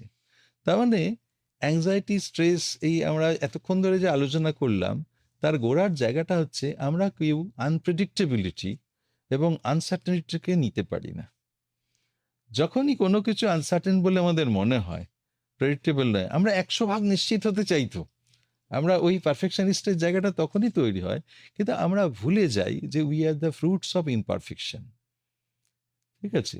যার জন্য যে মানুষটা এই যে বিপন্ন বোধের যে জায়গাটা, তাকে না প্রথমে মাথা ঠান্ডা করে ওই স্ট্রেসের মতোই বুঝতে হবে যে আমাকে কি করতে হবে, বা আমি ঠিক আমার কোন জায়গাটাতে আমাকে নিজের ভুল তো আমরা হাজার একটা করি, টু আর ইজ হিউম্যান। তো সেই জন্য সেই জায়গাটাকে আমি বলবো যে আমি এটাকে যদি কাটিয়ে ওঠার উপায়ও ভাবি, তাহলে মানুষে সংযোগের থেকে বড় কিছু হয় না। এই বিপন্ন বোধটা একটা ভেতরে হয়, সেই অন্তর্গত বিস্ময়ের মতন যে জায়গাটা, সেই জায়গাটা থেকেও পৃথিবীকে সঙ্গে কানেক্ট থাকার একটা রাস্তা হচ্ছে ক্রিয়েটিভিটি, ভীষণ জরুরি। আরেকটা রাস্তা হচ্ছে জেনারসিটি। আমি যদি অন্যের পাশে, আমি অনেকবার এই আলোচনাটা আমরা করছি, কিন্তু আবার আমি এমফ্যাসিস দিতে চাই যে আমি যদি অন্যের জন্য করি, সেই জায়গাটাই কিন্তু আমাকে পৃথিবীতে রেখে দেবে। কারণ আমাদের পৃথিবীতে সীমাবদ্ধতা আছে। যে মুহূর্তে আমরা বুঝে যাই যে আমরা একটা নির্দিষ্ট সময়ের জন্য এসেছি, সেখানে একটা ফাইনাইটনেস রয়েছে, অথচ আমরা ভাবছি আমরা অনন্তকাল এইরকমই করে যাব, এটা নয়। তখন আমরা আইদার চলে যাই, আমাদের মধ্যে না একটা ভ্যাকুয়াম কাজ করে। বড় বড় সায়েন্টিস্টরা যারা কাজ করেছেন তারা দেখিয়েছেন এটা এক্সিস্টেন্সিয়াল ভ্যাকুয়াম। সেই জায়গাটা আমরা যা খুশি দিয়ে পূরণ করি এই বিপন্ন জায়গা থেকে, হয় রোগের জায়গা, ওষুধের জায়গা, অনেক কিছু, কোনোটা নেশার জায়গা, কোনোটা বিভিন্ন সম্পর্ক বিচ্যুতি ছড়া। এই জায়গাটা মানুষ তো সত্যি সত্যিই বিপন্ন, তার কারণ সেই তো একমাত্র জীব যে তার অবস্থাটা সবচেয়ে ভালোভাবে জানে। এই ভালোভাবে জানাটা থেকেই কিন্তু বিপন্নতা আসছে, কিন্তু সে কি করবে জানে না। এই কি করার জায়গাটা থেকেই কিন্তু এরা দেখিয়েছেন যে এর ফল হচ্ছে অ্যাডিকশন, অ্যাগ্রেশন এবং ডিপ্রেশন। এটা ফ্র্যাঙ্কেলের কথা। কিন্তু তিনি বলছেন যে তোমার রাস্তা কিন্তু আছে। তোমার রাস্তা হচ্ছে ক্রিয়েটিভ ভ্যালু তৈরি করা। তোমার রাস্তা হচ্ছে তুমি কিপার অফ দ্য মিনিং। তুমি তোমার ট্র্যাডিশনাল জায়গা, তুমি যা শিখেছো, তোমার জেনারাসিটি কিন্তু আরো পরপর জায়গাগুলো তৈরি করা। একজন শিক্ষক কি করেন? একজন শিক্ষক তার মতন তার উপাদান, যেটা প্রফুল্লচন্দ্র রায় সম্পর্কে বলা হয় যে তিনি এক মানুষ, তিনি কিন্তু শত হচ্ছেন, সহস্র হচ্ছেন। এই জায়গাটার মধ্যে উনি কোথাও হারিয়ে যাচ্ছেন না। আমাদের হারিয়ে যাওয়ার ভয়টা কিন্তু বিপন্ন হওয়ার জায়গা থেকে আসে, যেখানে আনসার্টেনটি খুব বেশি। এই অনিশ্চিতিটাকে আমরা না সহ্য করতে পারি না, তখন আমরা হেল্প সিক করি, এবং হেল্প সিক করলে ঠিকঠাক যদি না পাই, তখন আমি আমার মনের কথাটা কাউকে কখনো আমি বলছি না। হঠাৎ করে একদিন যদি আমি সবার সাপোর্ট চাইতে চাইছি না, এটা একটা প্রসেস। এবং যে মানুষ এইখানে হার্ডি জায়গা থেকে এই ভালনারেবিলিটিটা কাটিয়ে উঠতে চান, তাকে জনে জনে সংযোগটা তৈরি করতে হবে। এমন প্রচুর মানুষ আছেন যারা না ভালো করে কথা বলতে পারেন না, তাদের কমিউনিকেশন বা তাদের হেল্প সিক করা বা তাদের অন্যকে ভালো কথা বলতে গিয়েও খারাপ হয়ে যায়, এরকমও হয়। সেই মানুষদের প্রত্যেকেই আমরা বলি যে আর কিছু না হোক, আপনি সকালবেলা হাঁটতে বেরিয়ে চেনেন না চেনেন এমন লোককেও গুড মর্নিং করুন না, দেখবেন পঞ্চম দিনে তিনি আপনাকে খুঁজছেন। আজকে ওই ভদ্রলোককে দেখলাম না। মানুষ তো ভেলক্রোর মতন, সবাই সবার সঙ্গে জুড়ে যেতে চায়। আবার একই সঙ্গে আমরা খুবই প্যারানয়েড, খুবই কম্পালসিভ। আমরা সবাইকে আর চোখে চোখে দেখি যে ওই লোকটা মানে আমাকে কিভাবে দেখছে, আমাকে কিভাবে জাজ করছে। এইখানে আমাদের বিলিফ সিস্টেম, এইখানে আমাদের ক্রিকেট থিঙ্কিং ভীষণভাবে কাজ করে। ফলে আমরা ভাবি, এটাকে মাইন্ড রিডিং বলে সাইকোলজিতে, যে আমি ভেবে নিচ্ছি ও আমাকে নিশ্চয়ই খারাপ ভাবলো আজকে, ঠিক আছে। ও না, আমার না খারাপই হয় সবসময়, আমি কোনোদিন দেখিনি আমার ভালো হয়েছে। বলে এই যে ভালো হলো বলে একটা হয়ে গেছে। আমরা ডিসকাউন্টিং দ্য পজিটিভ, এই কথাগুলো তো বলছিলাম। বিপন্ন মানুষ হচ্ছে তিনি খুব অসহায়, যিনি এই বিষয়গুলো জেনেছেন কিন্তু আর্ধেকটা জেনেছেন। তা ন্যাচারালি সেটাই ইনসিকিউরিটির জায়গা তার। এই ইনসিকিউরিটি, স্ট্রেস, হুম। বিপন্নতা, এর সঙ্গে লড়াই করার উপায় কি? কাটাবো কি করে? বেসিক আমাদের চারপাশে যে জীবনযাত্রা, হুম। সেখান থেকে কি করে কম স্ট্রেস রাখবো? দেখুন, এর উত্তরটা আমরা কিছুটা দিয়েছি, কিন্তু আরেকবার যদি আমাদের শ্রোতা বন্ধুদের জন্য যদি বলতে হয়, তাহলে আমি বলবো যে এই সমস্ত কিছুর জায়গা থেকে আমরা তো নিজেদের সিচুয়েশনটা প্রথমে আইডেন্টিফাই করতে হয় যে আমি কোন জায়গায় আছি। সেটা না জানলে আমরা একটা ডিনায়াল মোডে চলে যাই সর্বত্র। আমরা সবসময় চলে যাই এমন জায়গায় যে না, কিছুই হয়নি, কিছুই হয়নি। আমার এই পার্টটা প্রথমে আইডেন্টিফাই করা যে আমি সত্যি স্ট্রেসড আছি, আমি সত্যিই বিপন্ন। সেখানে খুব এড়িয়ে যাওয়ার দরকার নেই যে লোকে আমাকে কি ভাববে না ভাববে ইত্যাদি নয়। আমার যদি মনে হয়, আমি ঠিক কানটাকে খুঁজে বের করব যাতে আমার কথাটা সেখানে পৌঁছয়। কেউ না কেউ তো আমার কথা শোনার জন্য আছেই। এটা এই এই বিশ্বাসটা খুব গভীরে রাখতে হবে, এটা খুব জরুরি। দ্বিতীয় পার্ট হচ্ছে যে আমি বলেছিলাম ইন্টারনাল লোড এবং এক্সটার্নাল লোড, সেটা কি করে কমাতে হয়, তার একটা জায়গা আছে। আমি যখন খুব স্ট্রেসড অবস্থায় রয়েছি, আমি বাড়তি বোঝাগুলো আমাকে তখন নামাতে হয়। আমাকে কম্পালসিভ ওয়েতে এটা করতেই হবে, এটা না করলে ওটা না হবে না, এইটা নয়। আমাকে প্রায়োরিটাইজ করতে হয়, কোনটাকে রাখবো কোনটাকে ফেলবো, এসেনশিয়ালিটিটা বুঝতে হয়। এটা দ্বিতীয় জায়গা। তৃতীয় জায়গা হচ্ছে আমি খুব স্ট্রেসফুল সিচুয়েশনে বা অন্য জায়গাতেও আমার না বেসিক অ্যাক্টিভিটি থেকে কখনো সরে যেতে নেই। বাড়িতে কারোর মৃত্যু হলেও খাওয়া দাওয়া বন্ধ হয় না, সবসময় জানবেন উনুনটা জ্বালতেই হয়। তা এখন এই পার্টটাতে বুঝতে হবে যে যত স্বাভাবিক কাজগুলো হবে, আমরা যখন সবকিছুর উপর নিয়ন্ত্রণ হারাচ্ছি, তখন যেগুলোর উপর নিয়ন্ত্রণ থাকে সেইটাকে রাখতে হয়। সেজন্যই বলা হয় যে নির্দিষ্ট যে কাজগুলো, তার মানে ওগুলোর উপর তো আমার কন্ট্রোল রয়েছে। দেখবেন খুব স্ট্রেসফুল সিচুয়েশনেও এইগুলোর আর সময় যদি কিছুটা ব্যয় করা যায়, তাহলে খুব জরুরি জায়গাটা হয়। চতুর্থ পার্টটা হচ্ছে যে আমি উল্লেখ করেছি, আবার বলি যে রেস্ট, রিক্রিয়েশন, রিলেশনশিপটা ম্যাটার করে। হুম। খুব খুব খুব জরুরি এই জায়গাটা। আমরা ভাবি যে আমরা একাই পৃথিবীতে সব পেরে যাব, মানুষ এটা পারে না, এটা হয় না। একদিন হয়, দুদিন হয়, তৃতীয় চতুর্থ দিন থেকে আর হয় না। স্বাভাবিকভাবেই এই জায়গাটাকে আমাকে মিউচুয়াল রেসপেক্টটা খুব জরুরি। যে মানুষ সারাক্ষণ সবাইকে ছোট করে যাচ্ছেন, তাকে সবাই ভয় পেতে পারে, কিন্তু ঘটনা যেটা, তাকে তার কাছে এসে তার কথা শুনবে বা তার এটা করবে সেটা নয়। ভয় ভক্তি একটা জিনিস, আর ভালোবেসে ভক্তি আরেক জিনিস। তো ন্যাচারালি এই রিলেশনশিপের জায়গা থেকে যেটা জরুরি সেটা হচ্ছে মিউচুয়াল রেসপেক্ট। আমার যার সঙ্গে সম্পর্কগুলো হচ্ছে তিনি আমার পজিটিভ জায়গাটা, কিন্তু একজন যদি, দেখুন আমাদের শুধু দুনিয়াটা তো কম্পালসিভ হয়নি, নার্সিসিস্টিকও হয়ে গেছে। আমরা নিজেদের ছাড়া কাউকে বুঝতে চাই না, ঠিক আছে? কিন্তু ঘটনা যেটা, এই জায়গাটা থেকে বেরিয়ে এসে কিছুটা অন্যের দিকটা না ভাবতে পারলে সেই লোকটা আমার কথা ভাববে কেন?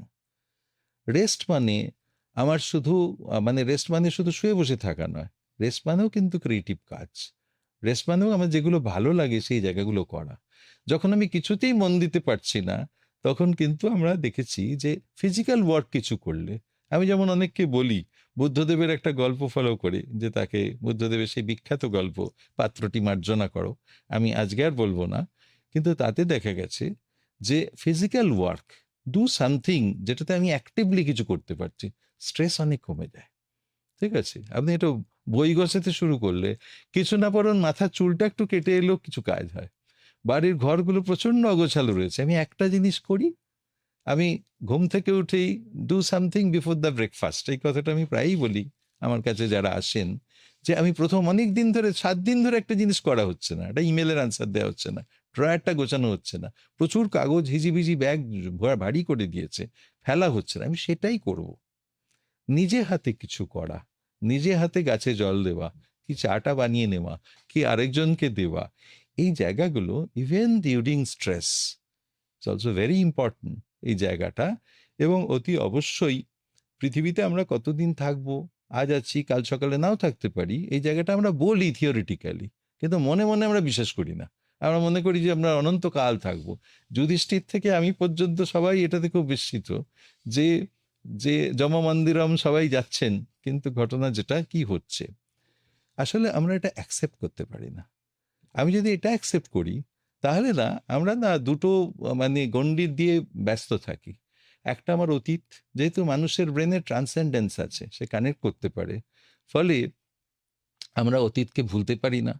আর ভবিষ্যতের ফিউচারটা কি করে হবে সেটা নিয়ে আমাদের আতঙ্ক যায় না। আমরা সারাক্ষণ ভাবি ছেলেটার কি হবে, মেয়েটার কি হবে, ওর কি হবে, ওর বিয়েটা ঠিক হবে কিনা, এটা এই যে সারাক্ষণ করে যাচ্ছি না, এই বাড়িটা তো হলো, এই ফ্ল্যাটটাতে আর থাকা যাচ্ছে না, তাহলে ওটা হলো, ইত্যাদি ইত্যাদি। আবার আরেকটা হচ্ছে পূর্ব অভিজ্ঞতা, ওর উপর রাগ, ওর সঙ্গে কথা বলাই যাবে না, 10 বছর 15 বছর লোকটা মৃত্যুশয্যায়, তাও যেতে পারলাম না, এই যে জায়গাটা, আমরা না আজকের দিনটাকে খুব কম গুরুত্ব দিই, এই মুহূর্তটাকে আমরা খুব কম গুরুত্ব দিই, কিন্তু আমরা তো মোমেন্টসেই থাকি।